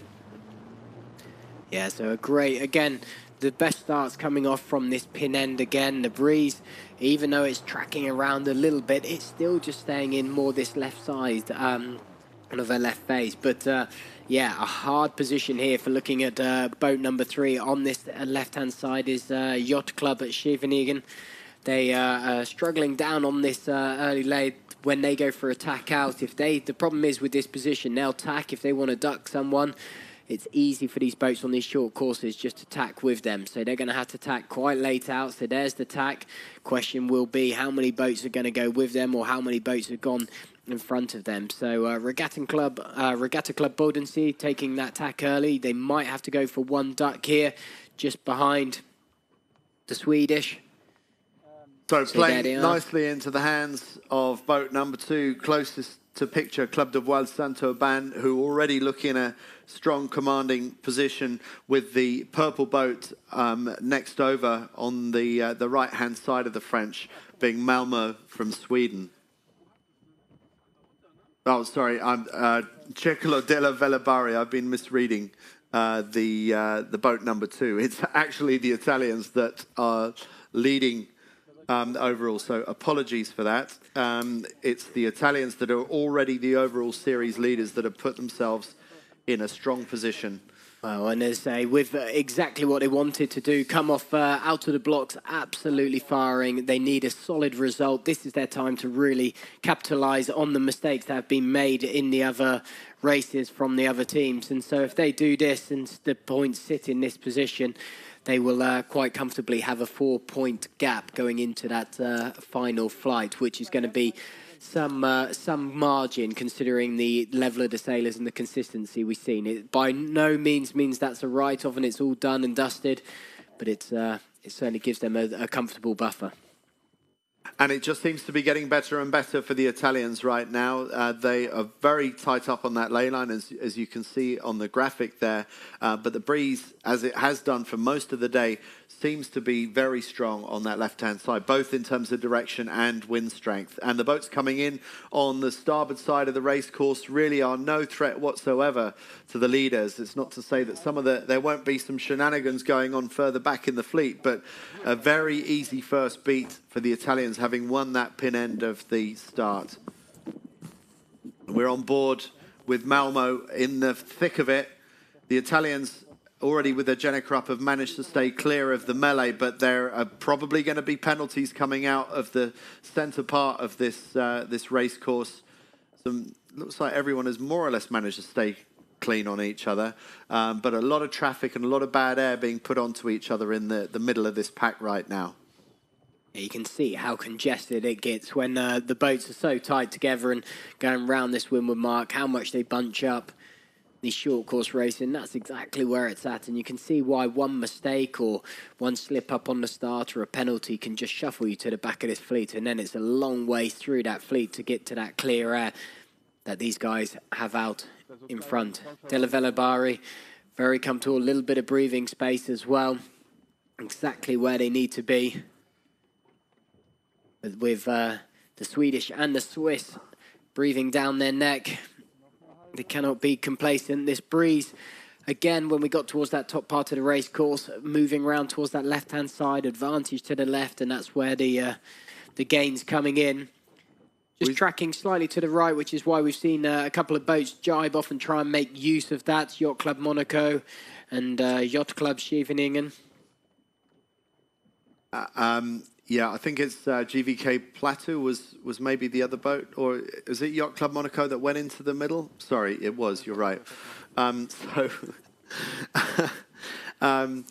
quite surprised to see those two boats do that. We haven't seen it work for anybody else so far. So the early jibe, normally under normal conditions, when it's not quite so one-sided, maybe that's a good option. But I'd be surprised if that works out for Yacht Club Monaco or Scheveningen. They're coming in with a bit more speed, though. They've held a slightly higher angle, but it is completely where these boats come in here. So now, left of picture, we can see GVK Plateau 25 Association. They have quite a nice sort of line on here, but the speed has carried these guys round in front of those boats. Late drops coming in to enable that speed momentum as they go round. We can't see them in picture at the moment, but Malmo really made a very poor rounding on that mark and didn't manage to hold the high line out of the leeward mark. That's going to put the Swedes at some disadvantage. We're on board with them now, and they've given themselves a lot more work to do. If they just had been a little bit tidier with their kite drop and thought more about positioning and less about speed, they may not be in the trouble that they are now, trying to look for a clear lane to go across. So now they're thinking about it, and Malmo are putting that tack in, and will they be able to find their way to a clear lane on port tack? Because they've got a lot of sailing to do to get back across, and you want to be doing that in clear air if you possibly can. Well, interesting, they've tacked pretty much on the line. There we see just up on the hip of Circolo della Velabari. So they do have a clear lane, but they are the furthest boat out towards this left. And again, we say this as it's, you know, a bit of a problem. Well, actually, even if you're sort of right up onto that left-hand side and overlaying a bit, it's still more beneficial than heading towards that right-hand side. And so, yes, poor rounding. They've dropped that distance between those front two boats, and that's something they're going to have to play catch-up on. But again, we'll see Regatta Club Bodensee come back on starboard. And in the current situation, with the clear air they've got, the added distance on that left-hand side, as from where I've got them, they're still on that inside of that ley line, and so should be quite comfortable. Breeze now starting to tickle up more towards just under 10 knots again, and it's favouring this left-hand side. So we now see they're powered up quite nicely. The only distance they've lost is because of that leeward mark rounding, and that's something they're just going to have to suck up and deal with. But they are on this left-hand side. It just depends on how much they can hold on to this position and not lose any further distance, and allow the Yacht Club Monaco and Yacht Club Scheveningen to be able to make that jump. And normally you're not rewarded in sailing for banging corners, but today it seems like banging the corner is maybe the more conservative decision. I don't think it's necessarily banging a corner. It's just you've got to be just consistent on this left-hand side. But look, here we see the gap really coming back. You'll see them go for that tack straight in on that hip, and as long as they clear that, there's no rules going involved here. So they're back up into second. So even though the rounding was not wonderful, they're still tight on the transom of that lead boat. Well, they've actually made a gain on the lead boat. So it just goes to show how powerful it is to go up on the left. They went further up to the left-hand side, not very far on the Italians, but that little extra distance has really paid dividends for the Swedes. So it does seem like you're not rewarded for doing anything in the middle of this racetrack right now. Well, and it seems odd. Okay, again, it's something that's nice and easy for us to sit here. We've got our analytics and overviews and drones and all sorts of things. But over the races, for all the sailors to look at this, is that why they're not protecting that left-hand side a little bit more. You know, okay, if you're a lead boat, you take that shift when you like, and as long as you track back in from mid-left side, you're generally in a great position. It's a nice commanding position. But if you are trying to gain some boats, just smashing out to that right-hand side in the hope of it is not worked once yet. No, it's really quite a risky move, and it's just very untextbook what we're seeing right now. And you know what? Malmo are in such a strong position on the Italians that they actually have a sniff of being able to overtake the Italians. They've really managed to work a good low lane now to the point where they almost have an overlap on the Italians. And this race win for the Italians in boat number 2 is no longer a given. I mean, they've looked so strong throughout this race, all the way from the start. And now it looks like Malmo, after making a bit of a mess of that leeward mark rounding, are in a strong position to attack for winning this race. And that's what some of the other teams need to see happen, because these Italians have been beginning to run away with this competition. But now there's a Swedish crew that are showing that, no, we're not going to let you win this easily in Porto Cervo on home waters. You're really going to have to work for this all the way to the finish. And to reinforce exactly that, boat speeds, again, very similar between these lead 2 boats, but Malmo a little bit quicker. And Malmo, they've just done a simultaneous jibe, and now is the moment of truth. Are they going to be able to roll over the top? But the Italians have luffed, and then they dive back down again. Malmo are floundering. They might even lose second place. Are they going to hold on to second? Yes, they do. But is there a penalty to be taken out of all of that? I wonder. There's a red flag flying. Who's the red flag going on to? And Corky reckons the red flag is pointing at the red spinnaker going down on the Italian boat. Surely not. Will it be the winners of that race across the finish line who are now... No, it looks like it's Malmo. Looks like Malmo are turning up into the breeze, and they haven't yet got their Jenica down. But it looks to me like Malmo are recrossing the line, and we're on board with them now. Not quite sure what's going on here, but it looks like they are taking that penalty turn, and Malmo, for threatening for the lead and the race win, have had to take that penalty, and that has been a disastrous finish to what was a really, really good race for the Swedes up until those dying seconds. Just got a little bit greedy, and it's just all gone against the Swedes right at the end. And so the Italians end up winning that race and further extending their overall lead in the semi-final in Porto Cervo. Well, it all just dials back to exactly when they both jibed. The Swedes jibing on the inside. They were the quicker boat downwind. They got that inside line. They had that nice jibe. They were trying to keep a bit of distance, and the Italians just slowly started to creep up on them. And that was it. Windward lure, didn't keep clear. They didn't alter course. The gap closed. There was a bit of a luff and stuff up from the Italians there. And that's where the umpires found that they fouled the rules. So, as you say, a cruel, cruel place to where you've nearly taken first place. Second would have been fantastic, even that. But because you've gone risky biscuit for it and you've ended up trying to push all the way, ended up with a penalty and... you're back at the fleet. It's a bit of Swedish red mist we saw there, really, isn't it? I mean, in the scheme of things, does first or second really matter? Well, yeah, it does matter, but you don't want to be sacrificing second place in the way that we just saw. Again, really easy to say here from the commentary position when you're in the heat of it and you think you've got a sniff of the kill and you think you might actually win a race, and then you just take that extra risk that you really didn't need to take. What a shame for the Swedes.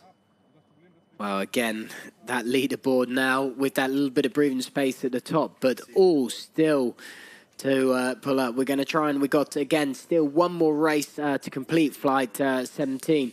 But you can see how that leads are shaping up. And also, again, that battle for qualification, all looking very interesting at the moment. So we're just working on getting that leaderboard up so we can have a little look at that. But just amazing racing, and it shows that sort of that's what it's all about, coming right down to that line, people pushing all the way through.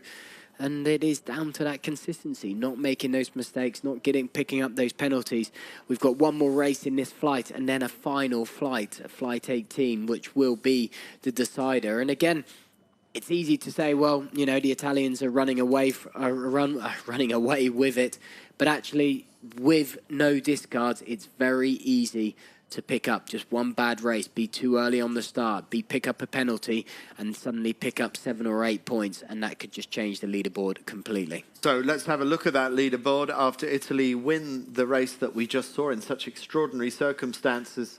So with just one race left for the Italians to do in the final flight 18, yet to be played out. Corky, do you think anyone realistically can take it away from them?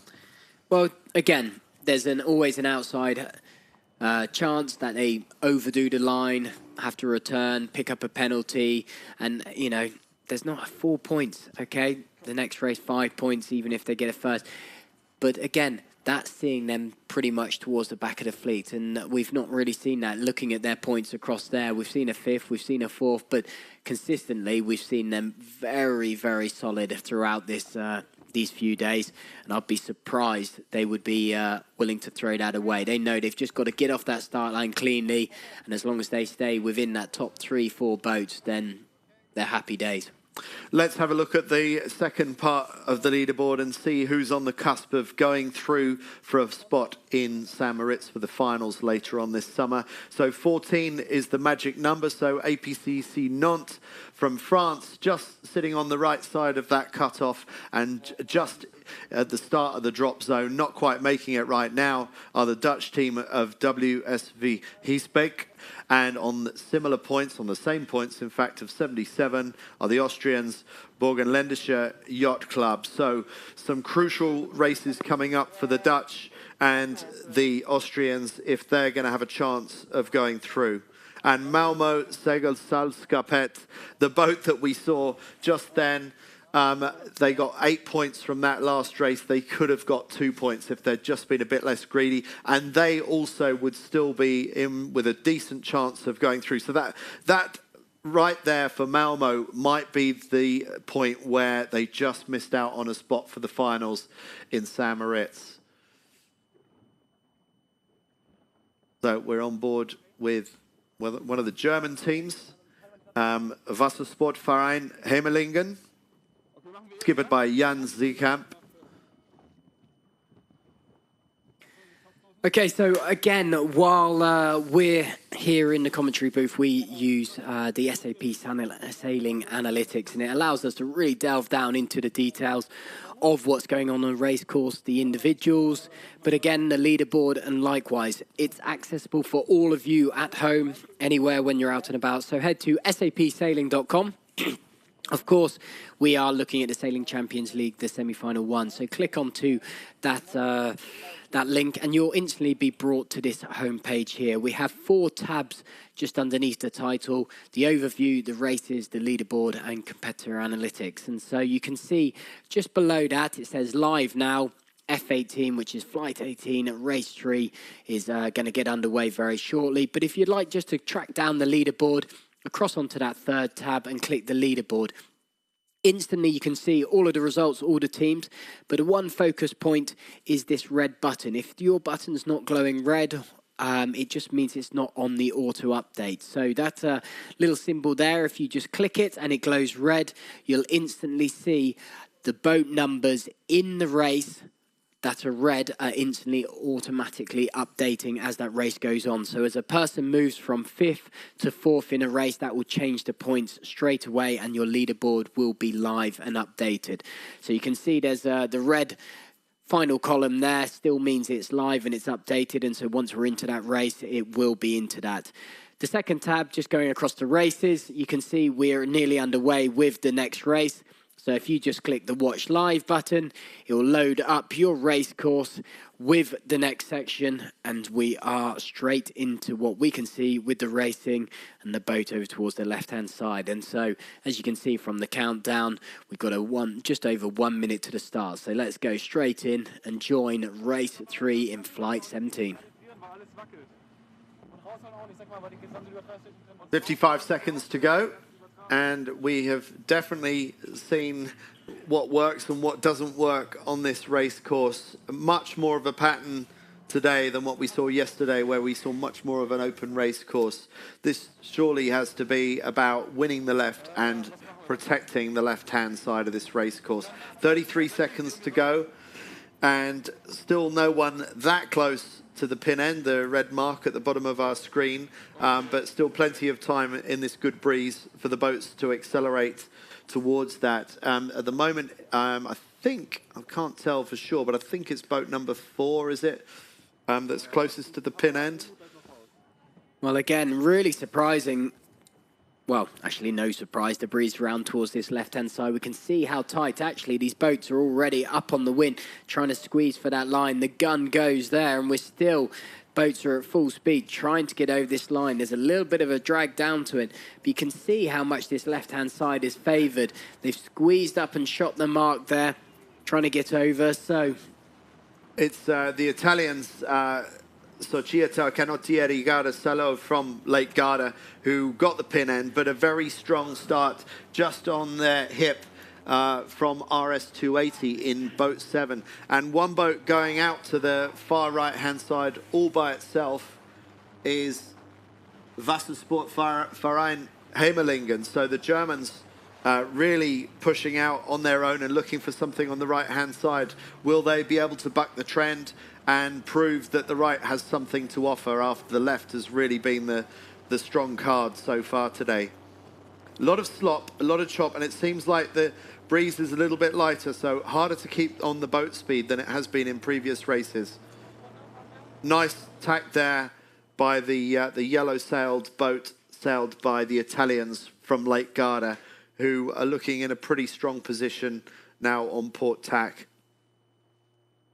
Boat number 8, still on the bottom right-hand side of our screen, is Cape Crow Yacht Club, winner of the last race in which they competed, but with a little bit more work to do. Not looking so strong, but clearly the Swedes and also the Danish women from the Royal Danish Yacht Club really want this left-hand side. We can see them at the bottom of our screen right now, but really pushing out towards the left-hand side. And that's Cape Crow in the yellow shirts and the light blue number 8 in the front of our screen right now. They've got an awful long way over to this left-hand side. Have they overstood the ley line? If they haven't, then they could be in a good position to do well here. Well, looking at the analytics, it looks like they're pretty much on it or just below it. So any shift in that breeze is going to alter. We are seeing that breeze track around sort of about 5-10 degrees on this left side, but it's staying in that left side phase.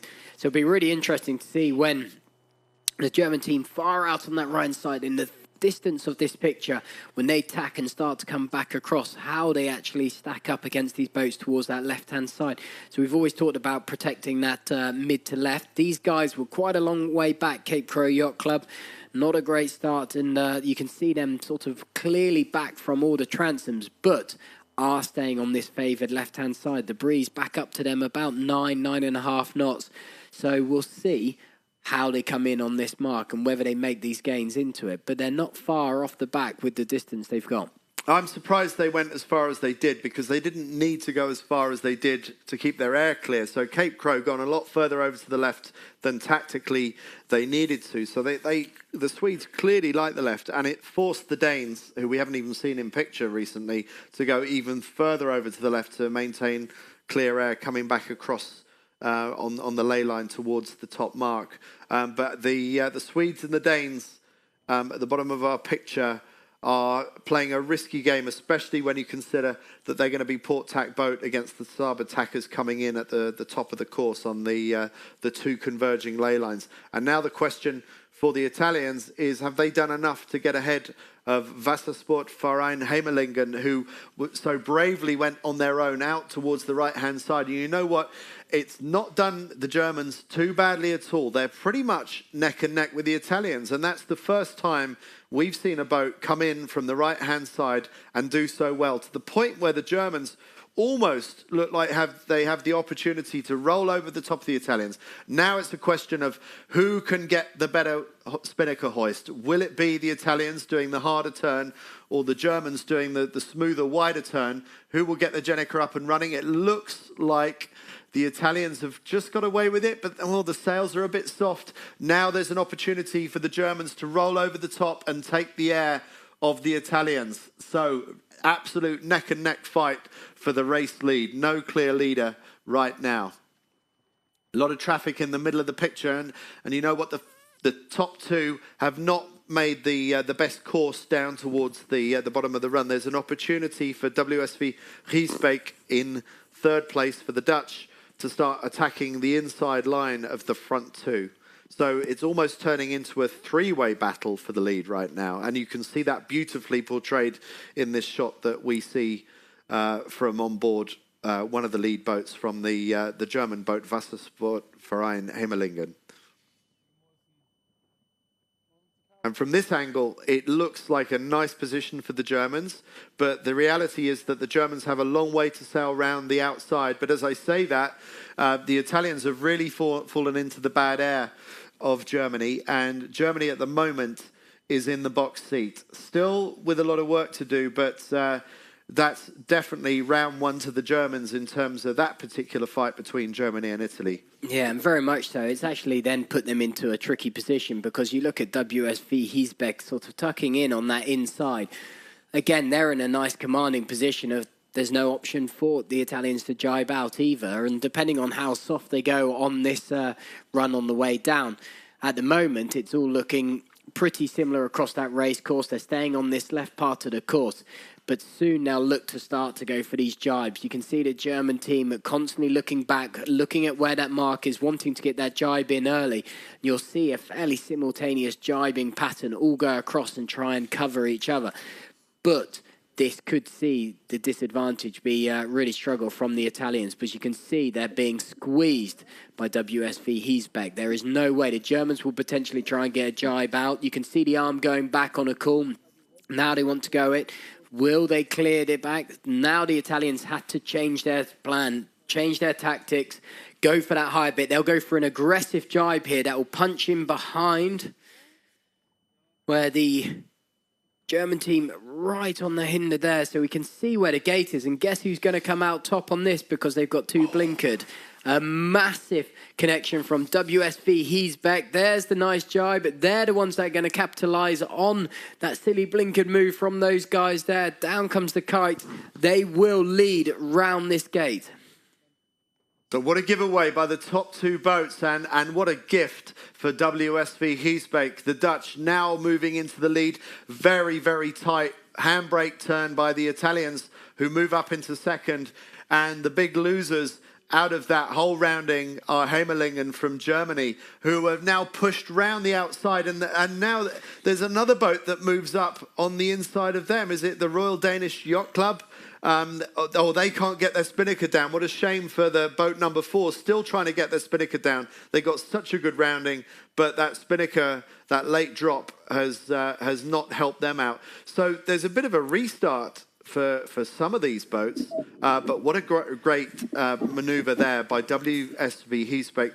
The Dutch moving into the lead in this race after capitalising on the error by the Italians and the Germans. And that's exactly it. Now this is where the pressure's really starting to mount in these final few races. This is where the points, win or lose.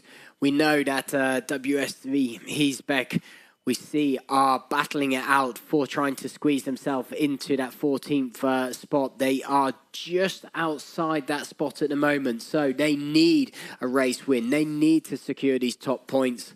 and give themselves the best opportunity. So a fantastic move to push them into that position. You can see the commanding role they are in at the moment. But teams all starting to try and push a lot harder. Some silly mistakes coming in. Kites not coming down. But again, blinkered battles of boat on boat. Looking at one boat, trying to close them off and forgetting totally about the boat that's just sat on their hip. And so fantastic tactics come in from the Dutch team there and in a commanding control of race 3, flight 17. Yes, it'd be so easy to say that boat number 6, the Dutch leading this race, have got it all in the bag, but we've seen some strange changes take place quite quickly on this race course. And Cape Crow Yacht Club up into, well, I just said 3rd place, and then it switches to 4th or 5th, so it goes to show how tight it is. But Cape Crow Yacht Club, who wanted the left-hand side so badly on the previous beat, find themselves on the right-hand side of the course, but they're tacking back in towards the left. And it's Ubelingen on the far left-hand side that are trying to make up the ground from the left. And will they be able to come back into contention? Because so often we see the left pay very nicely. Well, they're having a bit of a shocker. The last race in flight 16, they finished with 7th, and currently they're in 7th now. So they're picking up a lot of points in these final flights, and it's seeing them certainly out of contention for a podium spot. But obviously, they're very comfortable within the qualification spot. And here they are appearing in shot, and Cape Crow just taking that tack straight in front of them and giving them some dirty air, which I'm sure they'll be very pleased about. They're going to have to live in that bad air for quite some time before they get over to the ley line and are in a position to tack. And taking 2 clearing tacks in this kind of breeze in a J70 just isn't worth it. It's hard medicine to swallow, but it's probably the lesser of 2 evils. So WSV Griesbeek tacking on the ley line onto starboard, and that will be their final tack of this race. And at the moment, they have quite a healthy lead on Società Canottieri Garda Salo, the Italians, in 2nd place. And the Royal Danish Yacht Club fighting it out with Wassersportverein Hemmelingen from Germany, previous leaders of this race who made such an error of the mark rounding at the bottom of this race course. Germans really struggling to salvage a decent finish out of the race that they were leading. Well, interesting. Lots of support right at the right times for the Italian team and also for the Dutch team that are leading, WSV Griesbeek. They're all being supported on Facebook. The comments, go, go, go, go and win, go and push, go. And so lots of support, which is fantastic. So the Danish women from Royal Danish Yacht Club in boat number 4, they're round in 3rd place. And then it's boat number 8 that goes round after them. And that is Cape Crow Yacht Club. So Cape Crow Yacht Club up to 4th place. So banging out to the left-hand side at the top, second half of that beat, has actually moved them ahead of Wassersportverein Hemmelingen. And so things are going from good to bad to worse for the Germans that were previously leading this race. And a good comeback by Cape Crow Yacht Club, who are in contention potentially for taking 3rd spot off Royal Danish Yacht Club. So a bit of a battle going on for 3rd spot in this race, but a very straightforward lead as we see it at the moment for WSV Griesbeek. So the graphic shows us that Cape Crow Yacht Club is in a good attacking position to be able to take 3rd place away from the Danes, and we can expect to see a close battle between the young men from Cape Crow and the young women from Royal Danish Yacht Club as we come into the closing stages of this final run to the finish in race 3 of flight 17. This is the final race of the penultimate flight. We've only got flight 18 to run, so everyone will have completed all but their final race when we get to the finish of this race. And we're looking backwards from the 2nd place boat, the Italians from Lake Garda, just on that onboard shot. And their 2nd place is by no means secure. The only boat that's looking comfortable right now is this boat, the Dutch team from WSV Giesbeek that are just going into what will probably be their final maneuver of this race as they aim towards the finish line and sail to what looks like will be a very comfortable victory for the Dutch, who have sailed a really smart tactical race. Even though they have, looking at that, they're still the angle. They're all soaking down quite deep into this pocket and calling the jibe quite late and are happy to come up on these higher angles, feeling it's fast. But we've seen whoever does that gets punished quite hard. So you can see how early the other teams have jibed in. Yes, it's a nice, comfortable lead, and so that's not going to affect it. But we've seen that time and time again on the previous leg coming into the gate, and that's where people are slipping up. And it looks like they're all being fairly docile with each other coming into the finish for the next few boats. The Danes jibing away, forced to jibe away. I was surprised the Danes jibed where they did earlier. I feel like the Danes have really made a hash of this, and they should have been attacking the Italians. Instead, they find themselves trying to defend third place from Cape Crow Yacht Club, and it looks like the Danes are just going to hold on to third place ahead of Cape Crow in fourth. So no real harm done, but the women really did make life harder for themselves than they needed to in the closing stages of that race.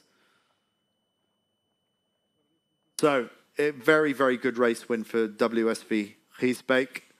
And it'll be interesting to see how things are playing out for them when we look at the leaderboard a little bit later on and see how the Dutch are doing after a race win. And one that probably Hermelingen should have won, but I think they ended up fifth in that race.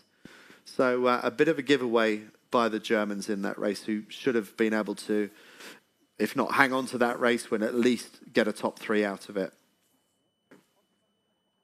So that's the end of Flight 17. And it would be good to see the leaderboard. This is going to be a true representation now that everyone has completed Flight 17. So, Corky, talk us through the implications with just one race to go for everybody. Well, again, so you can see the 4-point gap at the top. Well, actually, it'll be a 5-point gap because obviously once, even if they score that next sort of point in that next race, that will change up. But we can see they will race the Italians there at the top, Circolo della Vela Bari.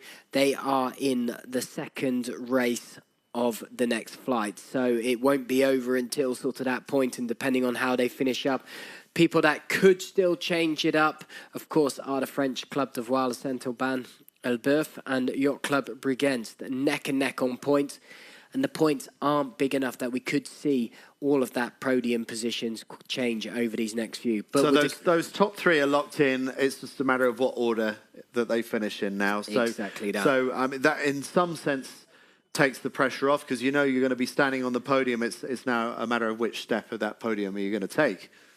And then the other battle, that is the qualification getting into that 14th spot. And as we see WSV Giesbeek in 16th, that race win, keeping them still in nipping distance of that 14th spot. So they're 3 points off that 14th spot, but still anything can happen. And you look up to Cape Crow Yacht Club. They had that fourth in that final one, 71 points. So still not 100% clear from that that opportunity of being bumped into that relegation zone. No, but it just goes to show how critical that race win was for the Dutch just then. If they can get another race win in the final race, then that could well see them through to one of those finals spots in St. Moritz later on this summer.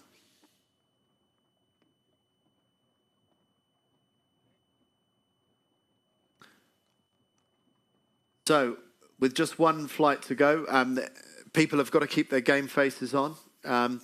We're on board with the Swiss team. I think it's Regatta Club. I'm not going to call it, actually, because I can't see what the flag is. It's one of the Swiss teams. Let's hear from Markus Bauer again and hear about boat speed. It's one of the critical elements of being able to succeed. Even though these boats are one design, it's how you get the best out of the boat that you're given that is part of the key to doing well in these races.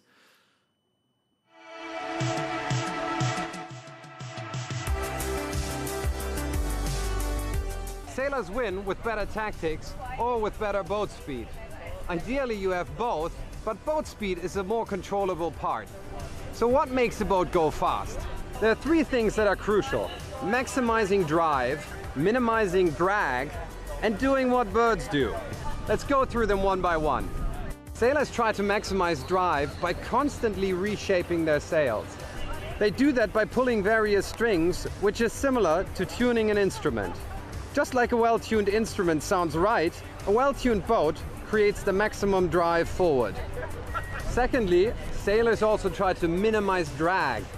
For example, by polishing the surface of their hulls, keeping them super clean, or by avoiding loose clothing that creates a lot of windage.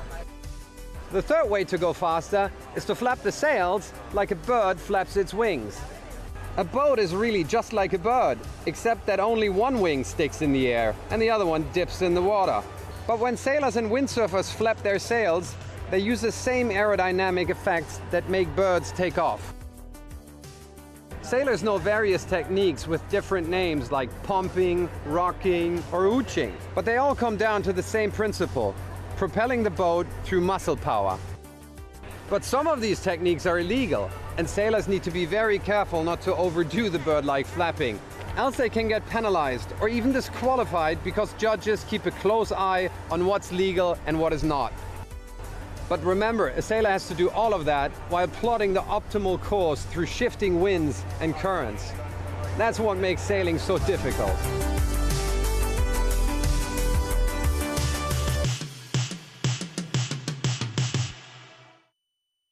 Every morning there's a race briefing for the sailors here at the Yacht Club Costa Smeralda, and one of the topics that frequently comes up from the chief umpire is what form of kinetics is permitted on board the J70. In other words, when you're going through a tack or a jibe and you want to roll the boat from side to side to generate power through the sails, what are you allowed to do? What are you not allowed to do? So you're not allowed to hang off the shrouds. But you are allowed to hold on to the hatch in the center of the boat and basically use as much of your body weight as you can to swing the rig through an arc through the maneuver, which is why you see the boats being rolled around as aggressively as you do, especially in these lighter winds. It's a crucial skill, and it rewards good crew work in terms of being able to keep the speed on and sometimes even accelerate the boat out of a maneuver. We heard the signal for 2 minutes to go to race 1 of Flight 18, which is the final and concluding flight of this semi-final, the first of 2 semi-finals of the Sailing Champions League. The second semi-final comes up later this summer in St. Petersburg, Russia, and then the big showdown in St. Moritz, Switzerland at the end of August, which is going to be up in the mountains, flat water sailing.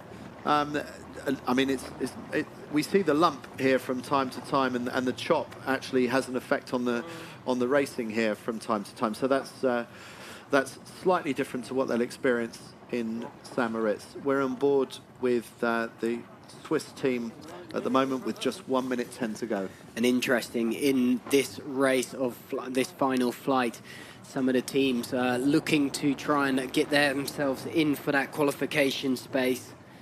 Those are the battle. This isn't any of those top 3 teams that are due to battle it out for those podium places that we know are already secure.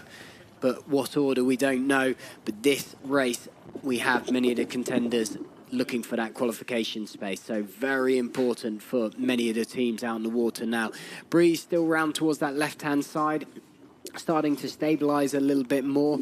We've still got about 8.5 to 9.5 knots, 30 seconds to go. People starting to trickle down towards this pin end. Look early, boat number 7 very high up on this line and not a lot of breathing space. I would have say they're over at the moment.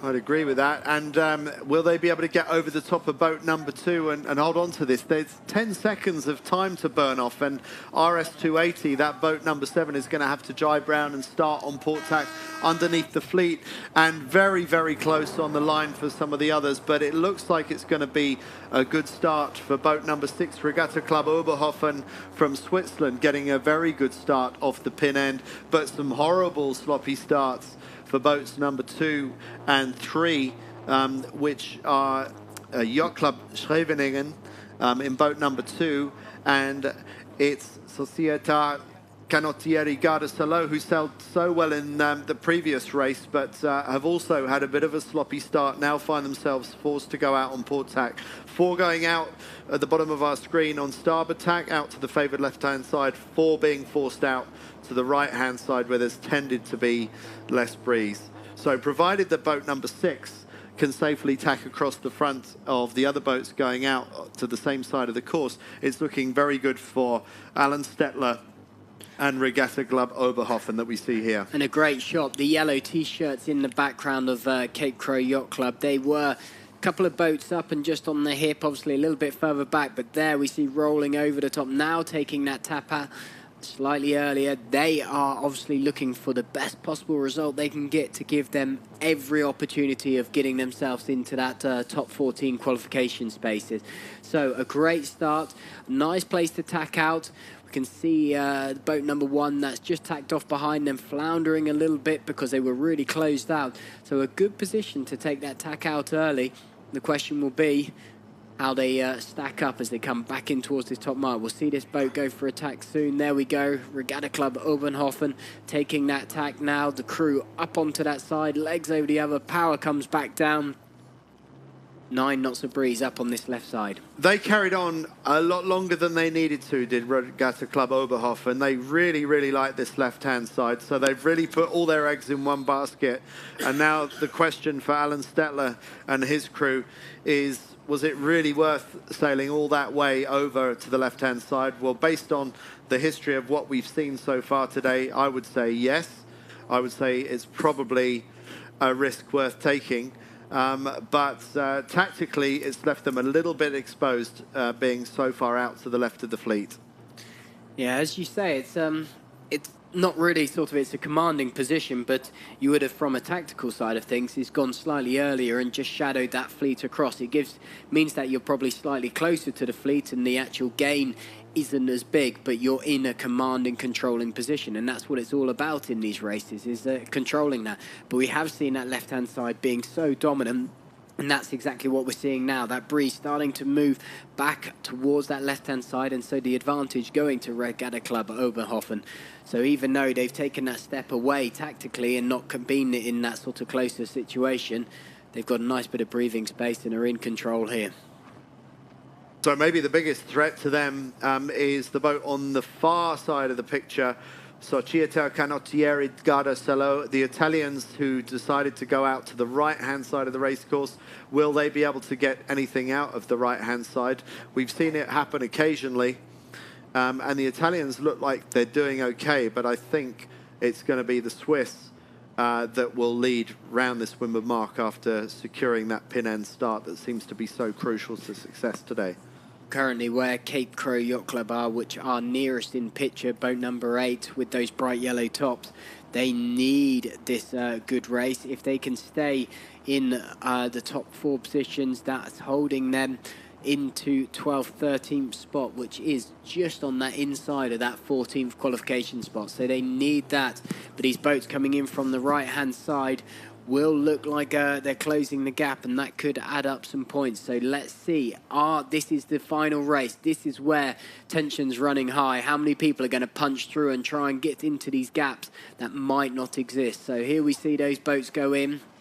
Nice, comfortable attack for Cape Crow Yacht Club, but the other 2 big bailouts behind from the other 2 teams. We're on board with the Garda team, who have just gone round in 2nd place and being followed round by the Finns representing Åländska Segelsällskapet and Cape Crow Yacht Club going round in 4th place. Followed by the Danes, Hellerup Sail Club, RS280 next around. And bringing up the rear is the Swiss team, Regatta Club Bodensee. And then at the back, well, it is at the, it's Regatta Club Bodensee and Yacht Club Scheveningen at the back. So there are some good teams at the back. There are no dummies in this fleet. But for these guys, to say, bit of a shame on that start. That was where the error started to creep in. But not vying for a podium spot. Of course, you're always looking to be in the best position on that leaderboard. But can breathe easy knowing that they have qualified. They will be going through to the final. And so in that sense, be a bit frustrated. Plenty of learning to go away from and do. A bit of jibe out there from RS280.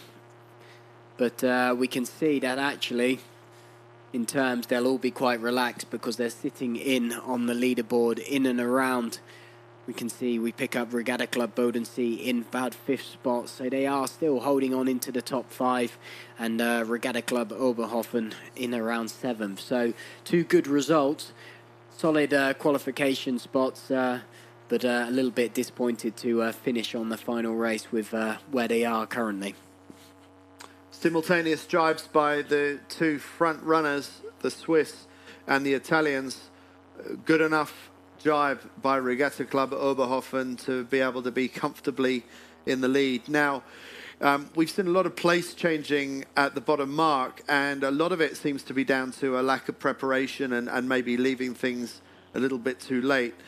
These boats are comfortably far enough ahead that we shouldn't see those kind of errors. But the other thing is you want to go around the left-hand side, but in order to do so, you've almost got to do a 180-degree handbrake turn, which really scrubs off a lot of the speed on these boats as well. So it's quite an expensive maneuver in terms of how much speed you lose.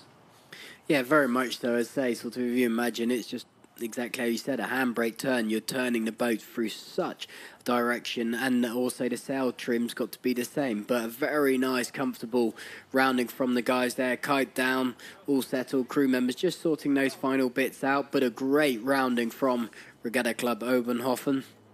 And a very risky, I would say, rounding for Societa Canottieri Gardasillo, going round the right-hand side to the unfavoured right-hand side. They didn't do too badly. We're on board with them now. We didn't do too badly going out this side on the first beat, so maybe they think the right is not as bad as I think it is, but I think tactically that leaves them quite exposed, and I would worry for the Italians. It's a very bad rounding there for boat number 1, which was Hellerup Sail Club, so a bit of a giveaway there, and an opportunity for Cape Crow Yacht Club to sail up the inside of them, which is indeed what they've done. So poor sailing there by the Danes, handing a spot to Cape Crow Yacht Club. And what a gap there is up to Orlandska Segelsalskapet in the green number 4. And Regatta Club Oberhofen that we can't see, still leading this race very comfortably. Cape Crow Yacht Club tack away. And there we see our regatta leaders. And the safe covering move would be for the Swiss to tack.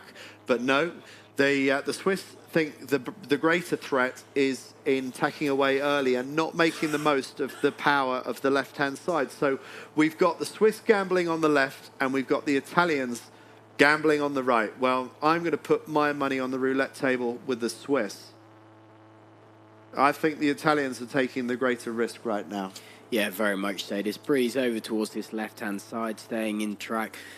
You know, we've certainly not seen anything of any significance come from that right-hand side. Yes, they've got clear air, bit of breeze, but actually, you know, all they're doing is putting that risk in the table. Certainly where we look from where to finish, the Lanskas coming in, they're tucked in 3rd place at the moment, but in a quite comfortable place and coming in from that left-hand side. If they have comfortable breeze, we'll close that gap on them. So yeah, rightly so, risk further towards that right-hand side. Breeze to this left still. Going slightly softer, we're down into the lower sort of sections of 8 knots. Nothing radically, but otherwise all looking pretty good. So it's not going terribly when you look at the numbers on the meter count. The Italians not doing at all badly, and we can just see them in shot there. So just to the going in and out of picture on the left-hand side. Why are they all pointing their hands out? What are they pointing at there, Corky? They're just working their core, aren't they? Oh, no. They're, as I say, providing that little bit of extra leverage. You're trying to get any part of your body weight over the side of that within the ruling that you're capable of doing. And so an arm, a leg, anything that you can extend out and create that greater leverage is going to be able to harness a bit more power from that boat. And that's exactly what they're doing as they come across from the left-hand side. So now we see that numbers jump a little bit more. You know, there is a nice comfortable gap for these guys. They will tack in on where this mark is. They've got a little bit further to go. I'd say the Italians have gone quite low underneath this, so you'll see them continue past. That's exactly where they are there, because they're not up onto the ley line. They've got a little bit distance to come back. So the Italians have been quite clever here. And the last thing they want to do is have gone onto that ley line and found themselves coming back across with the lead boats tacking straight on top of them. So at least this means they've broken cover, they've returned back on port, they've got that clear space. It adds that additional tack and manoeuvre in, but it means that they've still got clear air and they've not just been sat in dirty air. So Regatta Club Oberhofen, they extend their lead, quite a comfortable lead around the top mark for the final time for the Swiss. The Italians, we're on board with them now. They took that risk, went to the right-hand side all by themselves as they did on the previous beat, and it's held for them. They've held on to second place, so not as risky as I thought it was going to be. And Orlandska Segelsalskapet holding on to third place with a nice gap going back to the rest of the pack. So it looks like the top three in this race are locked in right now. A bit of a drop back for Cape Crow. And boat number one that made a bit of a hash of that lured mark rounding have made amends with a very good beat. And the Danes back up into fourth place and quite comfortably ahead of the boat that rolled over the top of them just a few minutes ago. Cape Crow in boat number 8, who are now find that they're being threatened by boat number 2, Yacht Club Scheveningen, who really did a very hard turn around that mark, trying to attack the inside of Cape Crow Yacht Club, but not succeeding in doing so. Well, looking at that leaderboard as well with where Cape Crow Yacht Club are, we were saying that they are right on that boundary of that 14th qualification spot. They are in 13th at the moment. The points will be very tight, but if they finish there, then obviously that will give them that qualification spot. They will be in there because the other boats around them are still to race and would just pick up some more points. So we could see them in that 12th or 13th spot of qualification, which I think they'll breathe a bit of a sigh of relief. And I think the one get-out-of-jail card for them has been that race win that we saw them today, and that has given them that option of qualification. Regatta Club Oberhofen have already jibed off there on the right of our picture. They look pretty comfortable for the lead. Orlandska in third place, the green Jenica, has jibed earlier than the Italians, so that's an attacking move there by Finland. Will it be sufficient to overhaul the Italians, who we see jibing now? And I suspect the Italians will hold on to second place, but the Finns really just throwing that last attacking move at the Italians. But the green sails looking a bit soft compared with the yellow sails of Italy, who, if anything, are making inroads back in towards the leaders. They can see the crew up forward on that boat, doing everything possible to keep that momentum high, weight forward. And they really, you can see the level of detail and concentration they're putting into crew movement. The guy on the foredeck just occasionally hiking out, working out his stomach muscles just to put a little bit of extra windward heel on the boat. So really, really high levels of detail. But it's not going to be enough to overhaul Regatta Club Oberhofen, who win their final race of the competition. A very solid win for Alan Stettler, who applauds the race committee and then high fives with his crew. Nice way for the Swiss to finish their regatta, and a very solid second place for Italy from the team from Lake Garda at the other end of the country in the north of Italy. And then from way up north, from Finland, Orlandska Segelsalskapet getting third place, and the Danes from Hellerup Sail Club managing to hold on to fourth place ahead of Cape Crow Yacht Club, who come in 5th, some way ahead of Yacht Club Scheveningen, who looked like they were going to attack for that 5th place, but in the end, the red number 2 is a few boat lengths behind. Regatta Club Bodensee, the pink sails coming in for 7th ahead of Lithuania's RS 280, coming across the line in 8th place.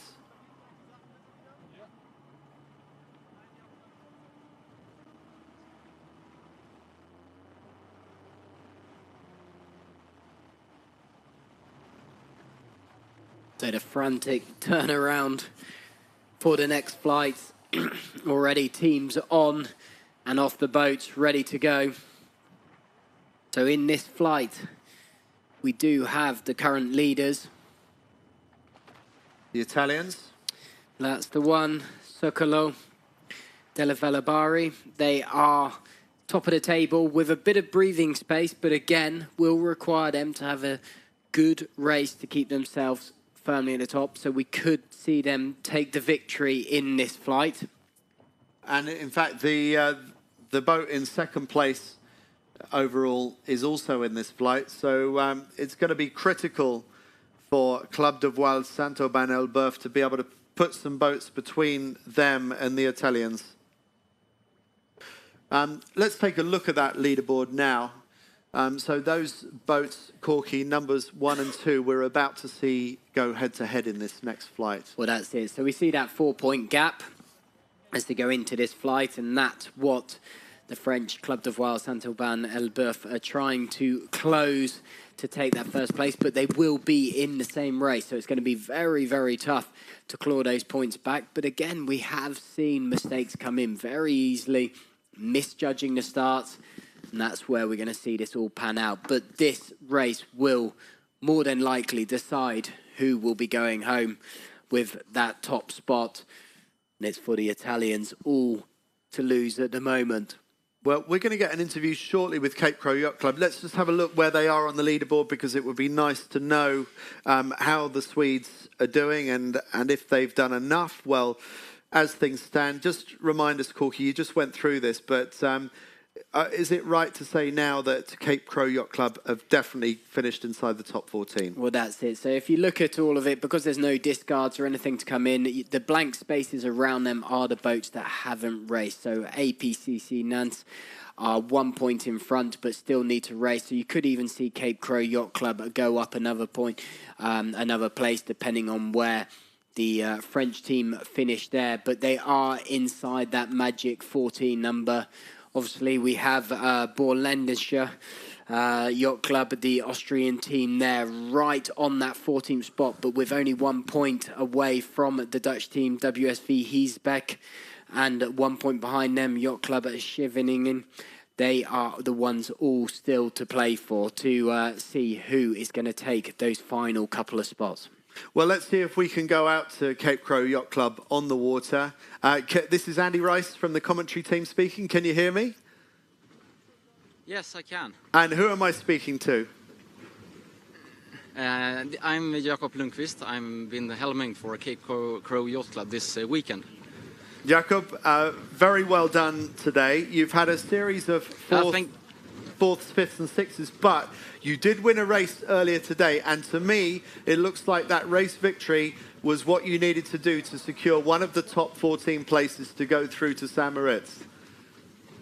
Yeah, that was exactly what we thought as well. So we're very happy we managed to pull it through, and I made a clear start. That's what we've been struggling with all the weekend. So I was very happy to that. Since we've been sailing relatively well, except for the starts. So once we made that clear, it was a much easier race. Well, you had a pretty nice start, but what also fell nicely for you was what some of the other people aiming for the pin end really made a bit of a mess of it, and that left the way clear for you in that race, didn't it? Yeah, exactly. And we had actually been looking at the ley line before, and I said directly they are too low down, so they won't make it. So we just stayed cool and kept high to give ourselves a lot of accelerating space, and then sailed through the race. It was the easiest race we have sailed so far. So.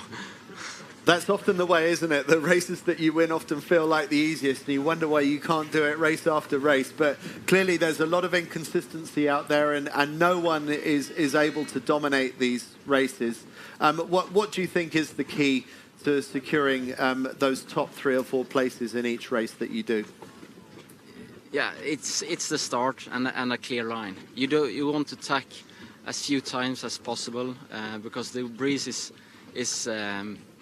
it's so light, especially when it's so hot. It's very hard to accelerate the boat again. So you really want to be out on the either right side or left side with good pressure. That's all you're aiming for.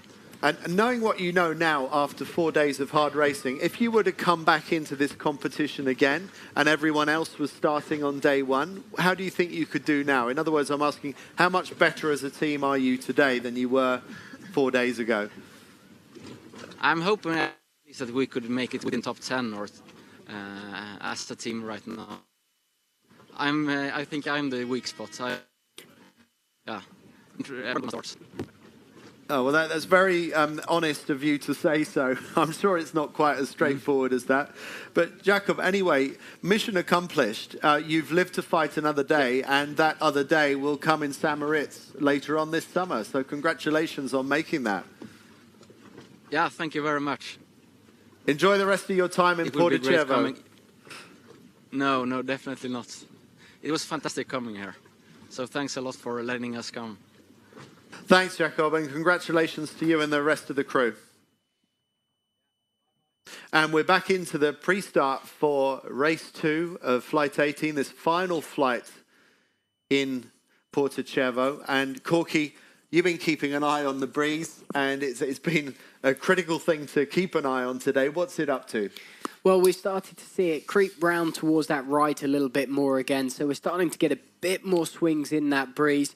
We can see as we look up the race course and that land and the islands just up in front, they're the things that are causing this breeze just to swirl around. As the wind's coming round that, it's just bending off those bits and causing this wind to be a little bit more shifty than we saw on the previous days.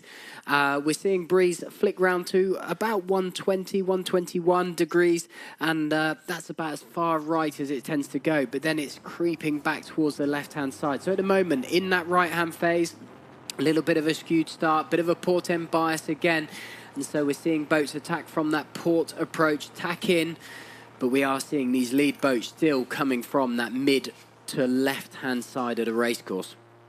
At the moment, the Norwegians in the dark blue boat, number 1, Moss Seilforening, look like they're going to secure the pin end start, and quite a late start by some of them.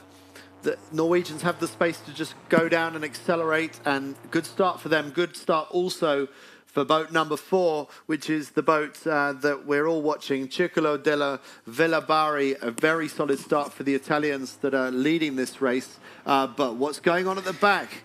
The French team that we were looking eyes on as well, Club de Voile Saint-Aubin-Elbeuf, taking a duck down, jibing round, and are in all sorts of bother at the back and are on that line. They've only just crossed that start line now and on port, so that has handed all the advantage to the Italians. In boat number 4 here, Della Villabari looking just to secure this top spot, and if then how the current race sits at the moment, they're doing a great job. They're in command here, got a clear lane, good breeze. This is what they're after for this final race of this regatta for them. So for us neutrals, that's an unfortunate state of affairs to see the French do so poorly off the start line. The French really needed to nail that start to be able to take the fight to the Italians. But at the moment, it's being gifted to the Italians. And at the moment, I would say that it's the Norwegians from Moss Seilforening that we have in picture now that are in the strongest position based on how strongly the left has paid in most of those races. Well, just as you were saying that breeze did flick sort of over that last bit while they were in shot. I was wondering, it looked like they were low on this port angle. Certainly when we were with Circolo della Villabari, They looked like they were sailing a lot lower angle, but they've managed to identify that. The breeze now starting to track back towards the left, but we are seeing this right flick a little bit harder. We're at 129 now over towards the right, which is the biggest number we've seen towards the right. So the right is flicking back and coming back harder, but again, it is very short little stints. So you can make a short game, but on a long-term section of the race course.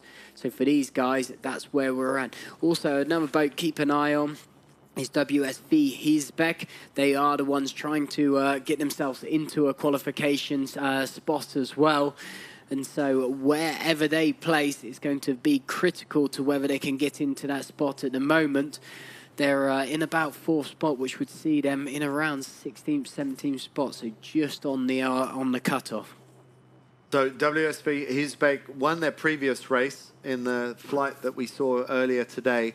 They really need to get another race win if they're going to be able to secure a spot in the final in St. Moritz. The Norwegians rolling onto starboard tack. Moss Sailforening still not on ley line, so maybe looking for a bit more breeze out on this side. That sees them sailing even further away from the rest of the fleet. So the Norwegians really gambling hard on the left-hand side of the course and hoping for something good on this side. And they're sailing through some powerboat wash in order to achieve that. Question now is, when Norway tacks back, will they have enough distance to be able to sail across the top of all those starboard tackers? Because the Norwegians will be in the tactically disadvantaged position. They will have to give way to any boats that they're on a collision course with. And likewise, APCC Nantes, they are right on that borderline as well of qualification. So we've got 2 major battles going on. So a lot for the Dutch and the French to think about in terms of whether they secure a spot from the semi-final here to go through to St. Moritz. And we've also got those Italians to keep an eye on, Circolo della Velabari, who have sailed such a solid regatta here, coming across on starboard tack. And now, have the Italians got a piece of the Norwegians in the front of our screen, or have the Norwegians done enough to be able to get across the front of Italy and the other boats on starboard tack? It looks like the Norwegians will just squeeze across the front of the Italians. The Italians look like they're luffing up to me. And that's what the Norwegians are saying.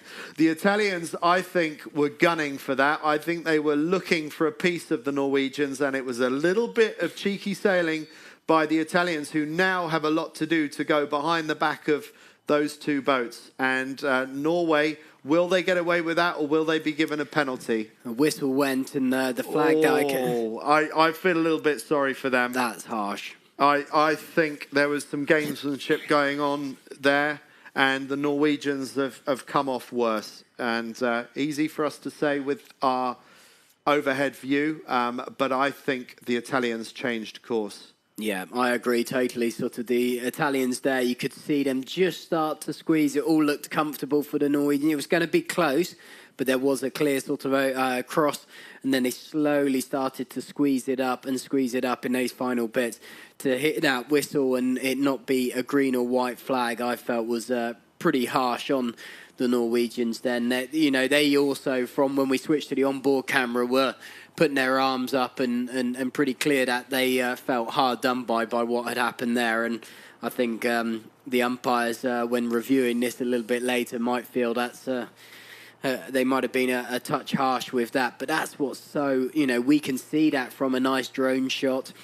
But when you're on the water, to actually identify that exact angle is pretty tricky. But, yeah, certainly the slide of cards has gone to the Italians. Well, if there's any consolation for anyone, it's that APCC Nantes from France have now profited from those shenanigans, and that moves them into the lead of this race. And Corky, you will update us on how that leaves the French overall in terms of, have they done enough as things stand to secure one of the top 14 places? At the moment, they are in 13th, but there would be 1 point separating them from the 14th place boat. So they haven't raced yet.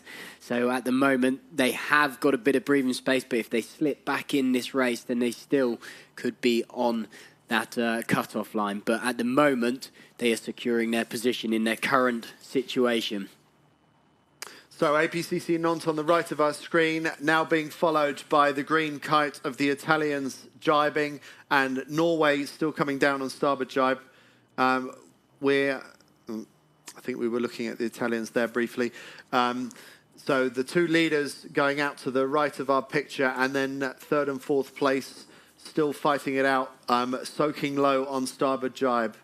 So this is quite an early jibe out by the top two boats, and we don't see this happening very often today. Oh, but now you can see why. So actually they jibed in a fairly conservative spot. The two boats on the left of picture have left it really extremely late indeed, and the wheels are really falling off for the Norwegians. I feel so sorry for them. They're the dark blue boat on the left-hand side, and from just leading this race, going up the first beat, it looks like they're going to be going round this mark at best in fourth place. It could even be worse than that. So APCC Nantes dropping their kite on the right-hand side of the picture, going out to the right-hand side of the course, and that's who we're on board with now. So the French aiming to hold on to this lead, but sailing on what we've tended to see as the less favoured side. And it's getting even worse for Norway. They've had to drop their kite early, and they're now barely holding on to fourth place. They are in danger of falling back to, it looks like, fifth now. So just a horrible, horrible race that was not entirely of their own making. But hard to keep your cool when things have gone bad. And is there going to be a penalty come out of any of this? Or there's a trawl for boat number 8. They've got their spinnaker in the water, so catching fish. Boat number 8, which is Club de Voile Centre. Oh no! So it's all kinds of disaster for the boat that really needed to get a good score if it was going to have any chance of taking the fight to the Italians. But it's just gone terribly for the French. It's gone terribly for the Norwegians, and it's a catalogue of errors. And is that a penalty for the Norwegians? It looks like it is. And how quickly things can change. I just wonder if, after feeling like they were hard done by the Italians and taking a penalty at the top of the course, have the Norwegians lost their composure? Well, that's it. It's so easy to, when a penalty kicks in, to be so frustrated, angry about why. In a way, you just have to get it done. It's not the time to analyse what happened, how it was done. It's the time of, right, let's execute a good penalty turn. Let's get straight back in, and how do we catch back up? But very interesting to see all things falling off from the Norwegians, but also from a team that we've watched throughout the week, sort of Club de Voile Saint-Aubin. Today's just been all over the place for them, and they've really struggled, and see this final race all starting to fall apart. The only club that can really dictate sort of where they're going to finish on the podium is Yacht Club Bregenz, and certainly with what the French are doing at the moment, are giving them a nice comfortable spot. But so far it is complete control for the Italians, for Circolo della Velabari.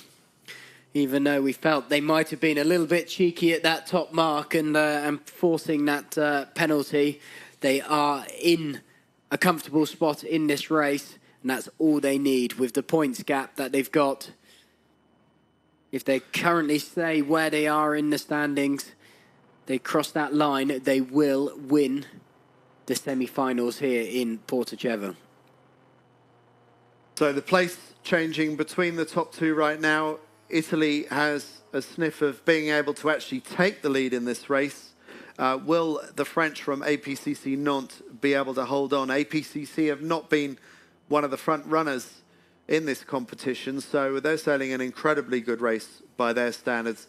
Will they be able to hold off the Italians who have sailed so brilliantly across these 4 days? It's looking like the green sail of the Italians is moving ahead of the French. So things just seem to be getting better and better for Simone Ferraresi and the crew of Circolo della Velabari. And they are giving bad gas now. They're giving gas to the French. The French took the right-hand side of the race course, which has tended to be the weaker side to sail, and the French have paid the price, now having to yield first place to the Italians. So the Italians looking set to finish their regatta in the best way possible, increasingly, it looks like we're looking at the regatta winners just bearing away for the final time here in Porto Cervo. APCC Nantes going round in second place, and that's who we're on board with now. Will they be able to get back first place down this final run? And a shoot for the windward mark by the Germans, the Segel und Motorsport Club Überlingen, and they have just managed to get round in third place. So Timo Mittelmeier and his crew just holding on to third, having to shoot the breeze, followed by, oh, what are we seeing here? We're on the left-hand side of picture. There's a luff going on, and Club de Voile Saint-Aubin Elbeuf luffing the other boats and being aggressive all the way to the finish. But it's really not going to help in the overall scheme of things. But it just goes to show just how much they're fighting for every position on this race course. It's the two boats that have really just had an awful race and taking out their frustrations on each other. Moss Sail for Reining, who were leading this race earlier in the early stages, being luffed there by Club de Voile Saint-Aubin Elbeuf, who have seen their hopes of winning this regatta go down the tube in this particular race. But then these lead two boats, this is what it's all about. The green Spinnaker here, Circolo della Velabari, currently leading this final race for themselves and will be the ones that, as they cross the line, will take the win here. And the boat just back from them right on board now is APCC Nantes, which are fighting for their qualification position, and with their current position will hold them in a qualification position. They are in 14th, bang on it with equal points, but that is with Burg Landesschießer Yacht Club, which still need to race in the next race of the final flight, which will see them gain that extra point and move them up to 13th. So a great race when the pressure's been applied and everything comes down to it. These two teams have performed in the way they need to, but look at the advantage from the green Spinnaker. It's pretty significant, isn't it?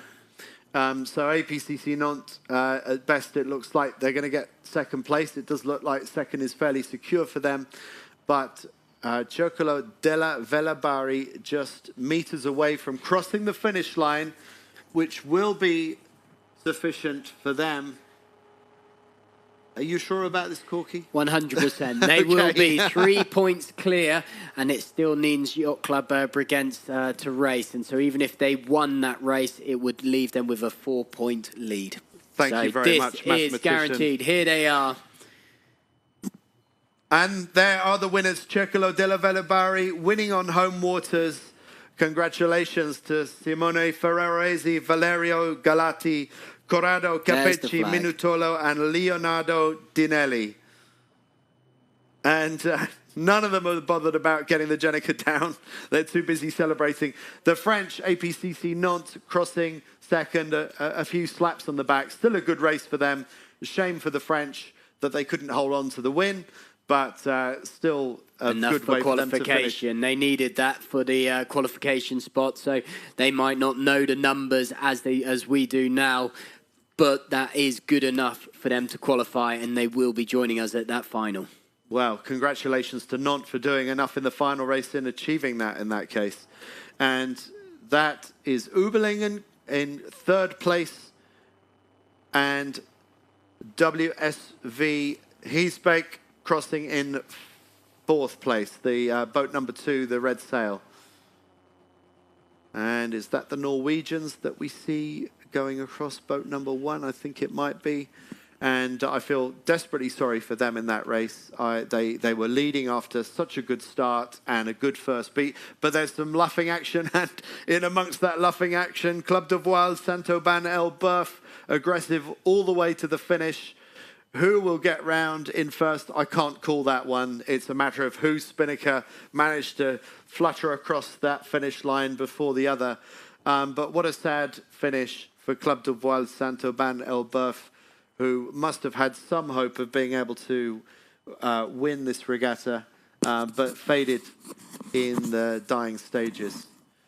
So we hope at some point that we will be able to get an interview with the winners from Italy. And meanwhile, we still have the final flight to go. So shall we just have a look at the leaderboard and see how things are looking with just the final race to go? So that's as things stand with just one race left of the final flight. Corky, what are the implications that we need to be looking at? Well, so again, for second and third place, that's there's a big enough gap now that for Yacht Club Bregenz, it's all for them to lose. But of course, they cannot take the win. That is all being wrapped up by a superb performance in a final race. But of course, throughout this whole few days of racing from the Italian Circuit della Velabari, they've done an amazing job. But let's whiz down to the qualification battle, because that is where it's still all to play for. The podium spots are sorted. So we're going to go down to the places that matter.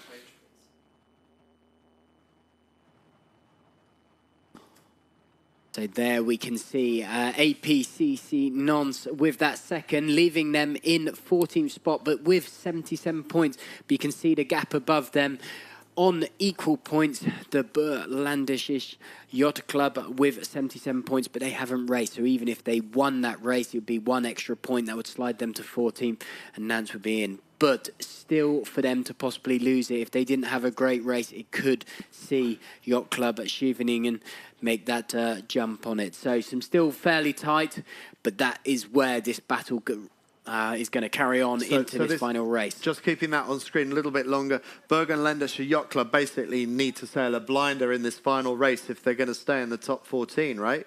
Exactly that. So they need to finish in the top 2 of this final race. Is that correct? That's correct. So let's keep an eye on how the Austrians fare in this final race. They got a second in their last race, which was by far their best score from the last few races. They need a similarly stunning score. But here we are with Simone Ferraresi. Congratulations to you and the crew of Circolo della Velabari.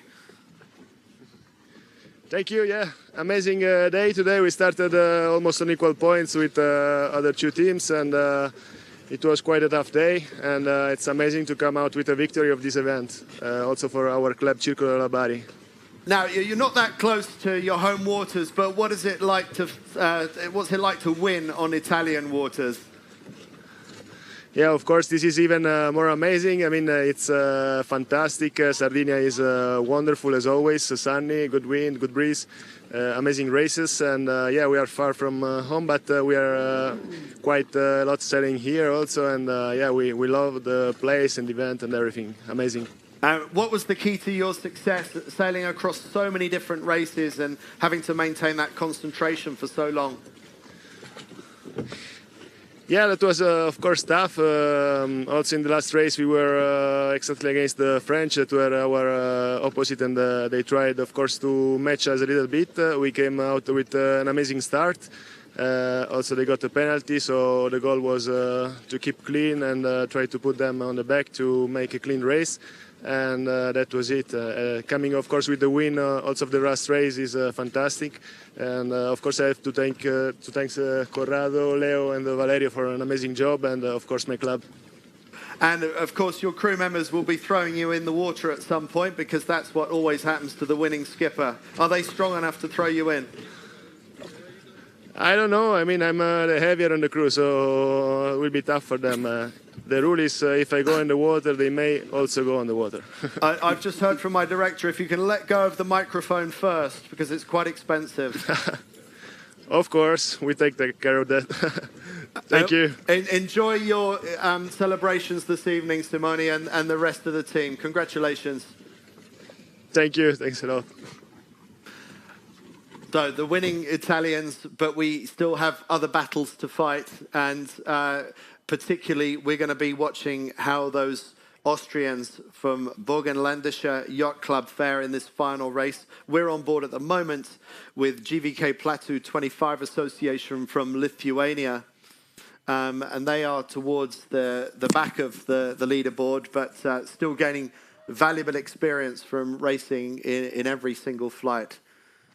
And Corky, how much tougher do you think it's going to be in the finals compared with the semi-finals of this competition when you see the best of the best?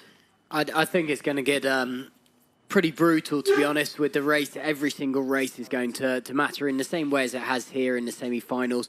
A challenging place to sail, St. Moritz, with again with the wind coming off from those mountains and providing that tricky kind of sailing conditions. But yeah, you're bringing all the best of the teams, and so you might not see some of the teams being so consistent like we have seen with the first, second and third places. You might see a few more dips, and that's what's going to be really important. How many of those teams are going to hold that consistency? Are we going to see a few more peaks and troughs from those teams?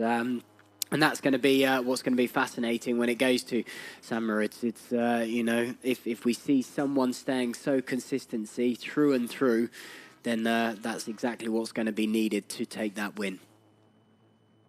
So about 3 minutes to go to the final start of many. This will be race 54 across the 4 days of competition that we've seen here. It is a brutal schedule. But the race committee have done a fantastic job of getting the races away. And there's some interesting sort of innovations that they brought in to keep the races rolling around. We talked about this yesterday, the choice of 3 windward marks and a flag flying on the committee boat to tell the teams which of those 3 windward marks they need to be aiming for. And the reason for that is, Corky?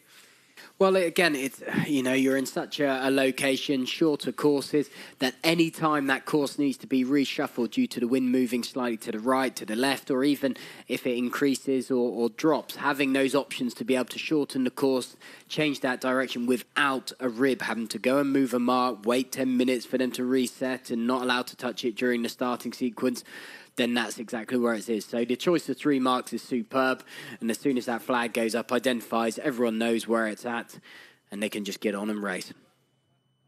Well, I wonder what they're thinking on board the Austrian boat right now, Burgenländischer Yacht Club. I wonder if they've done their sums. I would think they probably have, because they've probably been watching from the good ship Matilda, watching our coverage and looking on the SAP Sailing Analytics to see what the state of play is on the leaderboard. So they probably know what they need to do. And there we see the Austrians with a lot of work to do. They need to finish inside the top 2 to secure a spot in the finals in St. Moritz. So 1 minute 40 to go. And the other boat to keep an eye on is Yacht Club Bregenz. Just remind me, Corky, what's the points gap? They're in a fairly safe spot for securing second overall, so it's more a matter of not mucking it up, isn't it? Exactly. At the moment, they go in without their race at the moment, 3 points behind, but of course, if they scored a first, that would give them 4-point gap. So they're the best they can finish up is 4 points clear from first, but they have still got a 6-point gap over third place. So they're going to have to really do something quite disastrous in this race to lose that second place. Yeah, okay, so pretty much secure. So I think the interest here mainly is on how the Austrians, Burgenländischer Yacht Club, managed to do with just 50 seconds to go and quite a lineup at the committee boat end. And the boat that's furthest from that end and still to tack on to starboard is boat number 2, and that's Yacht Club Monaco.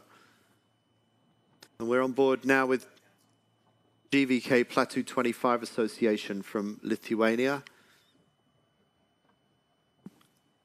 And just off to the left of that picture just then, boat number 1 is Yacht Club Bregenz in second overall. 15 seconds to go.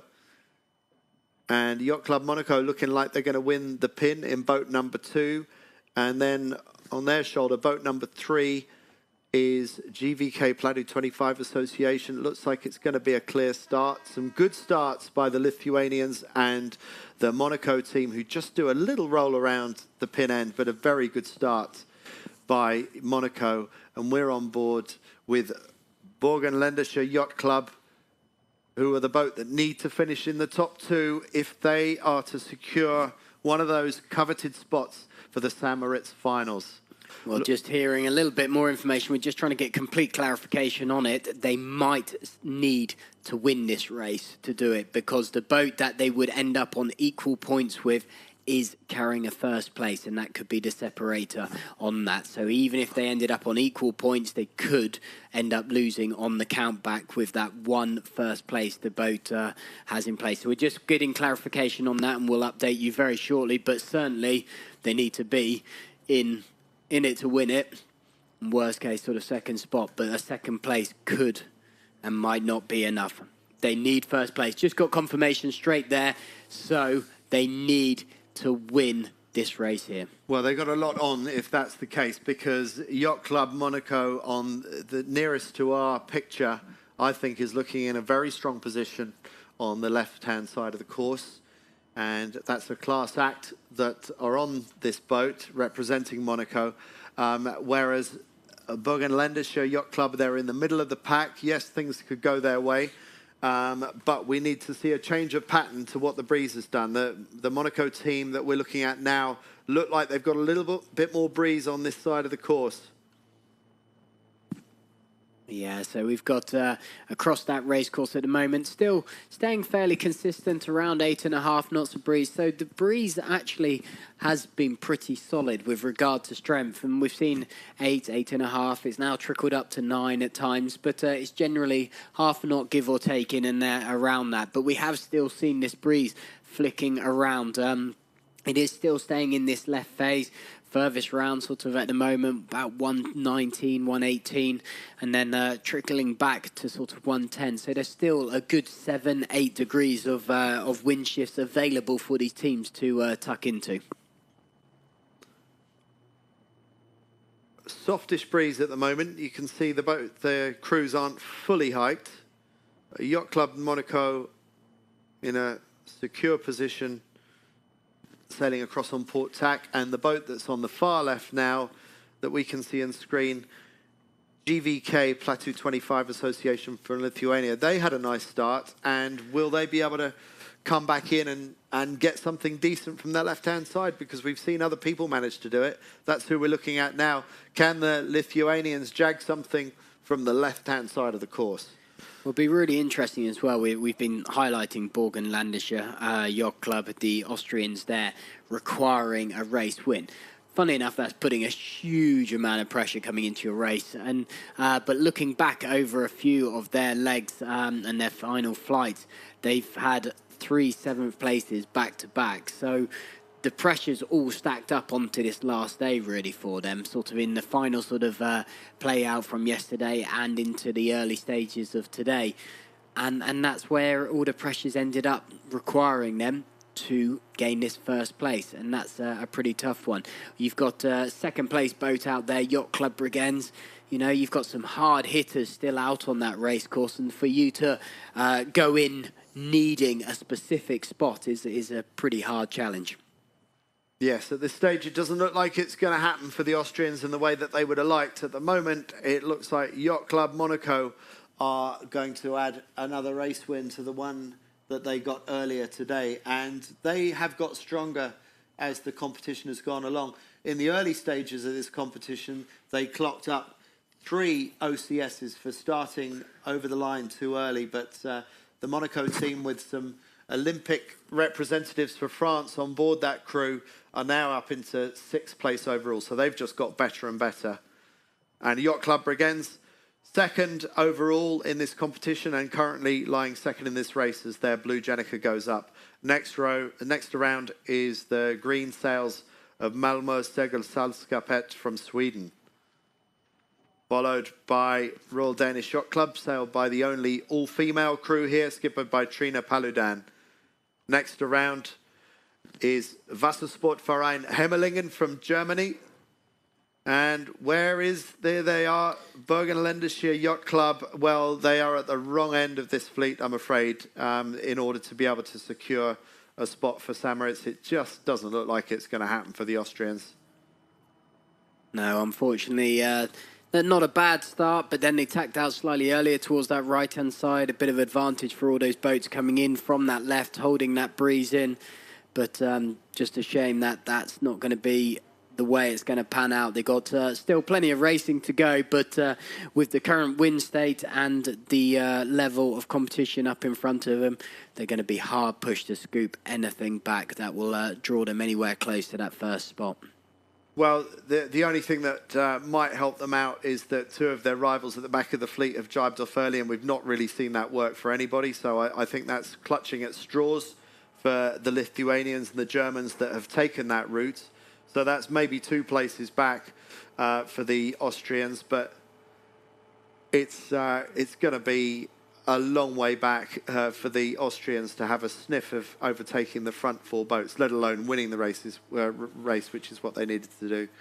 But here we are, boat number 1, the navy blue boat that we see there is Yacht Club Bregenz, sitting in second place, and that will see them 5 points just off that first place, but a solid second place. So they've had a great regatta. They slipped up a little bit in that last sort of couple of races where they would have wanted to keep those points slightly tighter and give them a snapping distance at being able to take the title. But again, this is the semi-final. Yes, you want to go away and win it and stand at the top of that podium, but sitting there in second place, you've got to be pretty pleased from that, take those learnings away, and then just come back even stronger in the final. And yes, a very solid set of scores for them. For Max Tripolt and Mar, who we just saw in picture, Hanno Som and Yodok Kung, who we interviewed earlier, and got some feedback from Yodok. His admission that what went wrong for them in that race was his own treading on the sheet at a crucial moment during a jibe and a drop. I think that's, even though it seemed a little bit harsh that he was flagging it out, it shows the actual professionalism of some of the sailors that are involved, to be able to put your hand up and say, look, that was my mistake, that was our...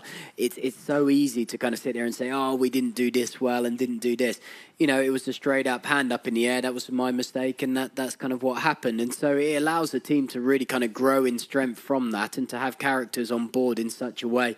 I think it's phenomenal, and it shows actually the level of, even though this is club racing, the level and caliber of the sailors on board and these clubs that are racing is very high.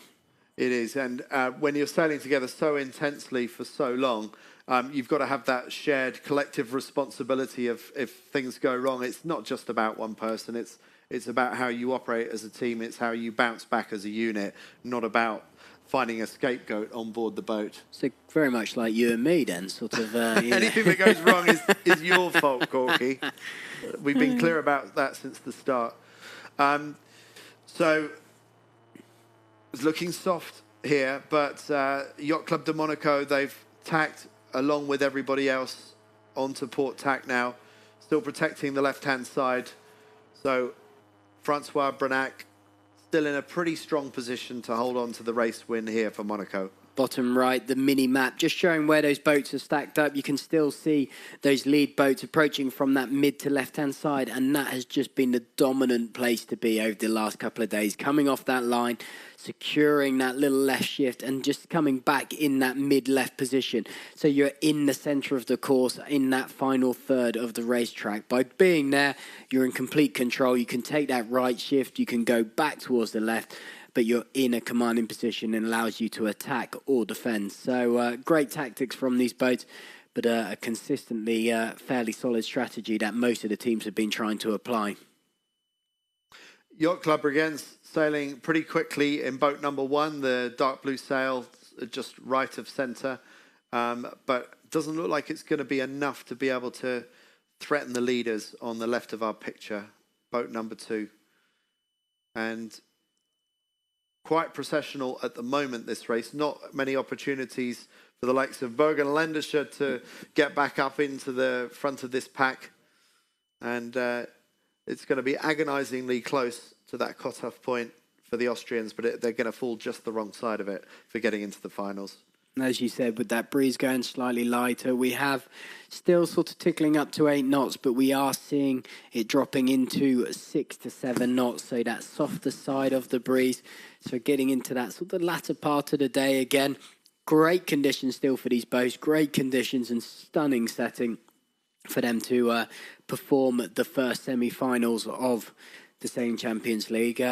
But this breeze will hold on through to the end. But it also shows how challenging it is. The teams having to adapt, change that gear, not be so aggressive, slow down their manoeuvres and with their pace and the movements around. Okay, it's very easy just to go all hell's bells at everything and just try and yank the kite up and be as quick and as aggressive as possible. But it's about speed and momentum and trying to keep these boats just going.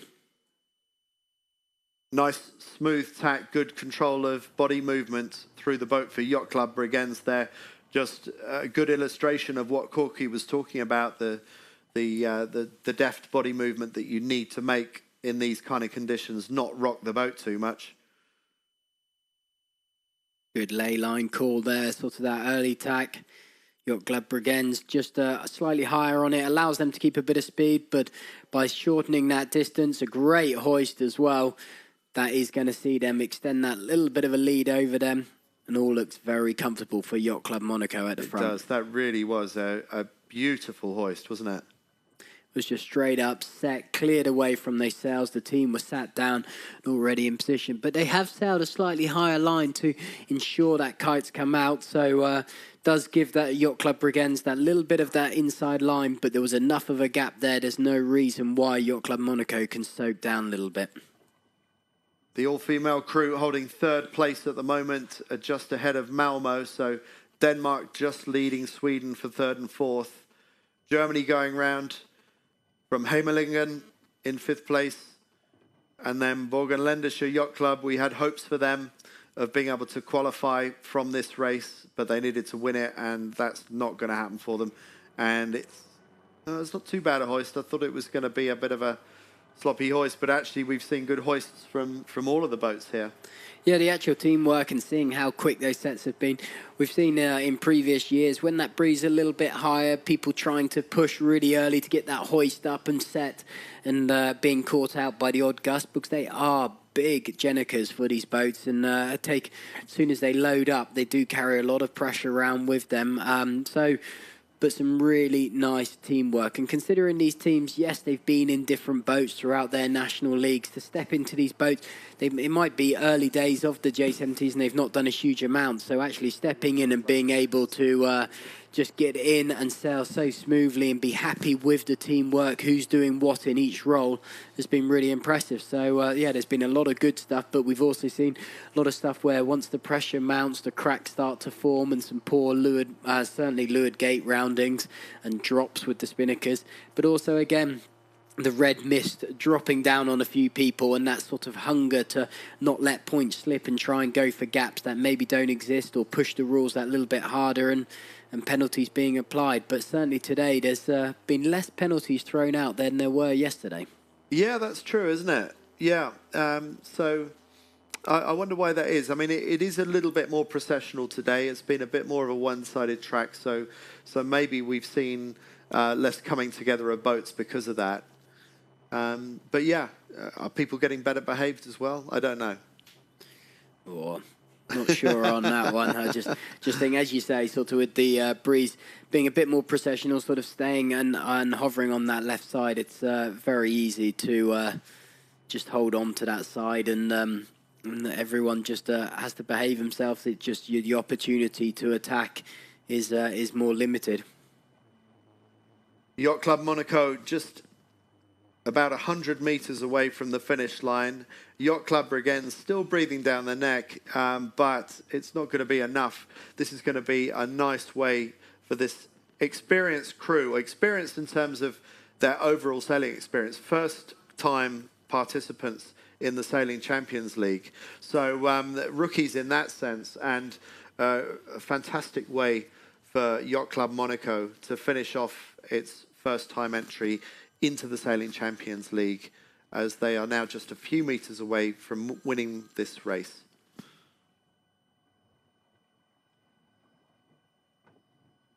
So that's it for Francois Branac, Stéphane Christidis, Jan Rocherio and Thomas Deplanque, who win that race. Congratulations to them. And there we see the second place boat across this finish line, Yacht Club Bregenz from Austria, also second overall, and deserved high fives from this crew. Max Tripalt, the skipper, crewed by Anmar, Hanno Som, and Yodok Kung. Fantastic racing by them, but it's still a lot going on behind them. Very soft breeze, and any of these next three boats look like they could take third place. Who's it going to be? The light blue spinnaker on the left-hand side, the green spinnaker in the middle, or the purple spinnaker at the top of screen? Very, very, very tight sailing coming into the final dying stages. It looks like light blue spinnaker could just do it, but will the green on starboard be able to do it? Looks like... Oh, what do you think, Corky? I felt that the Royal Danish Yacht Club, I would have thought, squeezed that, but we'll see. And that's what the analytics have given it. So the Royal Danish Yacht Club, the all-female team, jibing in and securing that on board here with Yacht Club Bregenz after a second place in the final race, but a second overall. Be pretty pleased with that, but some close battles with the breeze. We're seeing down to 5 knots, and that's why it suddenly went really soft and the boat's all trying to squeeze across that line. So very, very tight battles going on, and all the way through to the finish. It certainly hasn't shaken up that leaderboard with that qualification stage with who we were keeping an eye out on for Borlangische Yacht Club, who will end up finishing 16th overall. So that is those 2 spots clear of the overall cut-off point. A bit of a shame they had all to do by finishing first. You can see there the onboard cameraman just trying to get alongside for a little interview with Yacht Club Bregenz. But some superb racing as they go across here. So hopefully we'll be able to talk to one of the crew fairly soon. And Anmar takes over the helm.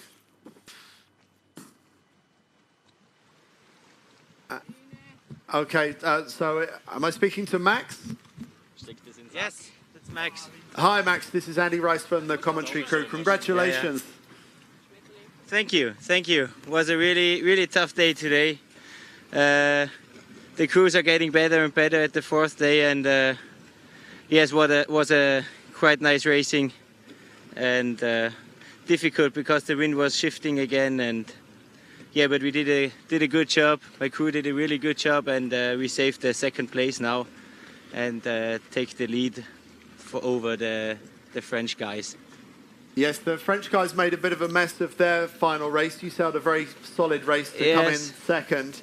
Yeah. Did you have hopes earlier on in the day that you would actually be able to win overall? And if you did, where do you think it went wrong today? I don't know. He did the mistake in the last race. We saw it because he was nearly match racing against the Italian crew. And we saw that he had some problems there. And we had just we can just see the positive of it, and haven't made these mistakes, made a safe start, and bring the safe 2nd place into the finish line. And how much brain power, concentration have you got left? It must be really, really mentally exhausting out there. Yeah, it was the 4th day.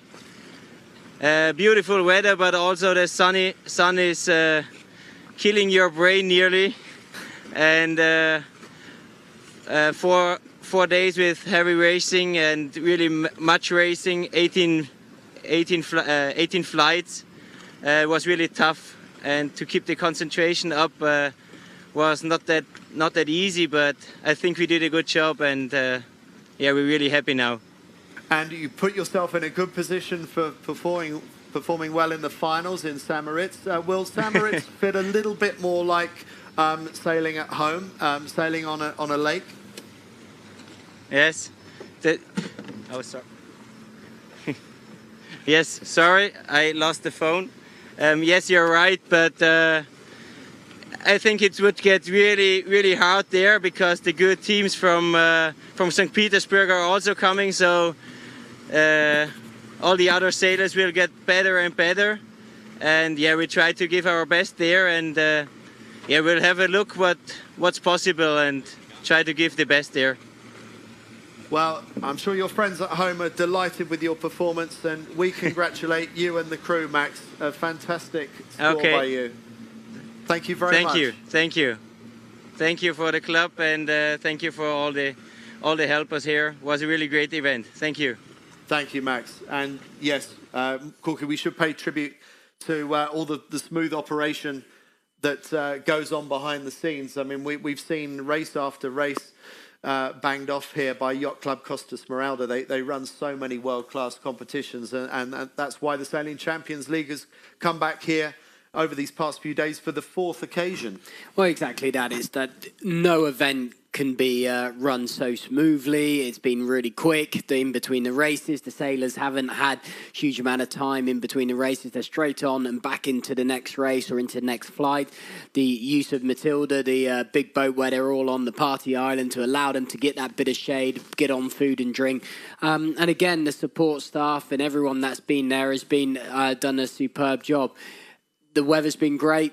They've had a nice Porto, Cervo, perfect conditions that you'd expect. The racing's been superb to complete all 18 flights, and that's 54 races completed over the last 4 days. It's spectacular. So a huge well done to everyone involved. Well, let's have a look at that leaderboard and just remind ourselves of how things ended up.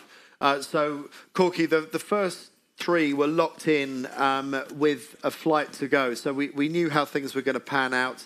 And the disappointment for me was to see Club de Voile Saint-Aubin attempt the match race with the Italians. I guess that was the right thing to do.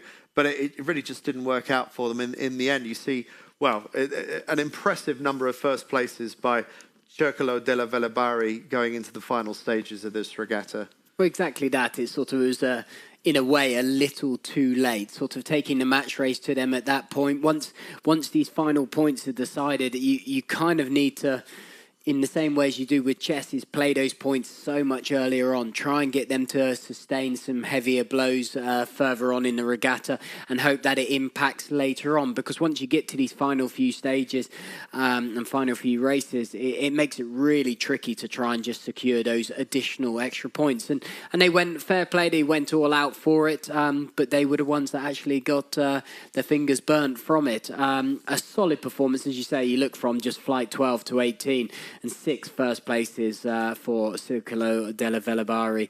You know, a great performance, worthy winners, but a very good battle between all the other fleets from there. And again, there was still another battle that went through into the final races, which was the qualification battle. And that's what they were all here for in the semi-finals.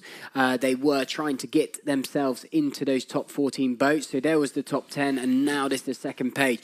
So those top 4 boats that have squeezed in. And you can still see how tight the points were. We saw Cape Crow Yacht Club really battling it out for those points, as well as APCC Nantes, and those were the secured ones. Again, we saw Borlandischer Yacht Club trying to, again, a little too late. They needed to win that last race if they were to do anything to secure a qualification spot. But again, great racing, very tight racing, you know, 54 races across the whole thing, and some superb racing from all the teams.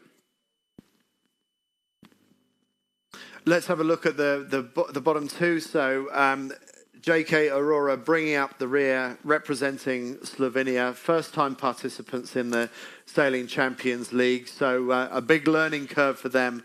And GVK Platu 25 Association from Lithuania.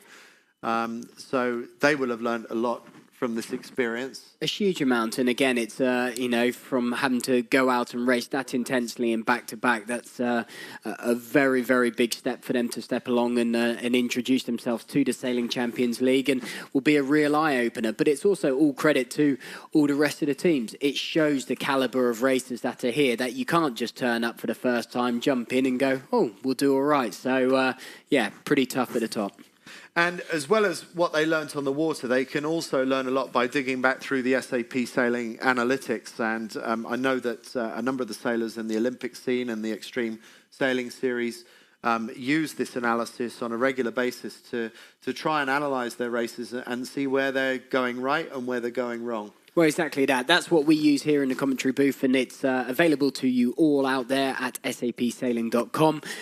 We did do a few little tester bits how to talk through, so if you missed them, feel free to, once this live view goes up as a highlight, then scan back and find those sections, and you can learn a little bit about how we're using those analytics. But it's a great way to go and find it. Of course, lots of information about the Sailing Champions League on Facebook.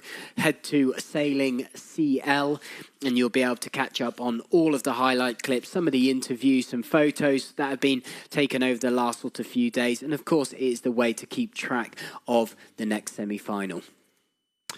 So this is the end of semi-final 1. We've got semi-final 2 coming up in St. Petersburg from 3rd to 6th of August. So that will be in Russia, just about a month or so after Russia's hosted the Football World Cup. But then the real big one comes in 3rd to 6th of August, the second semi-final, when we get the next bunch of 12 or 14 qualifiers go through, and then the final, I think it's maybe 32 teams go through to St. Moritz for the finals of the Sailing Champions League at the end of August. So that will be the big showdown on the lake in Switzerland, and it will be a clash of the titans. We see a titan heading out to sea, one of the huge motor yachts and super yachts that we see moored in Porto Cervo. That's one of the things that makes it so special to be here. Corky, I've enjoyed every part of this last few days, even commentating with you. Well, so I don't often say very that. Kindly said and nicely put. Thank you very much. Thanks very much for watching, and we hope you join us again for St. Petersburg and then for the finals in St. Moritz later on this summer. But this is me, Andy Rice, and Corky Rhodes, over and out from semi-final 1 in Porto Cervo.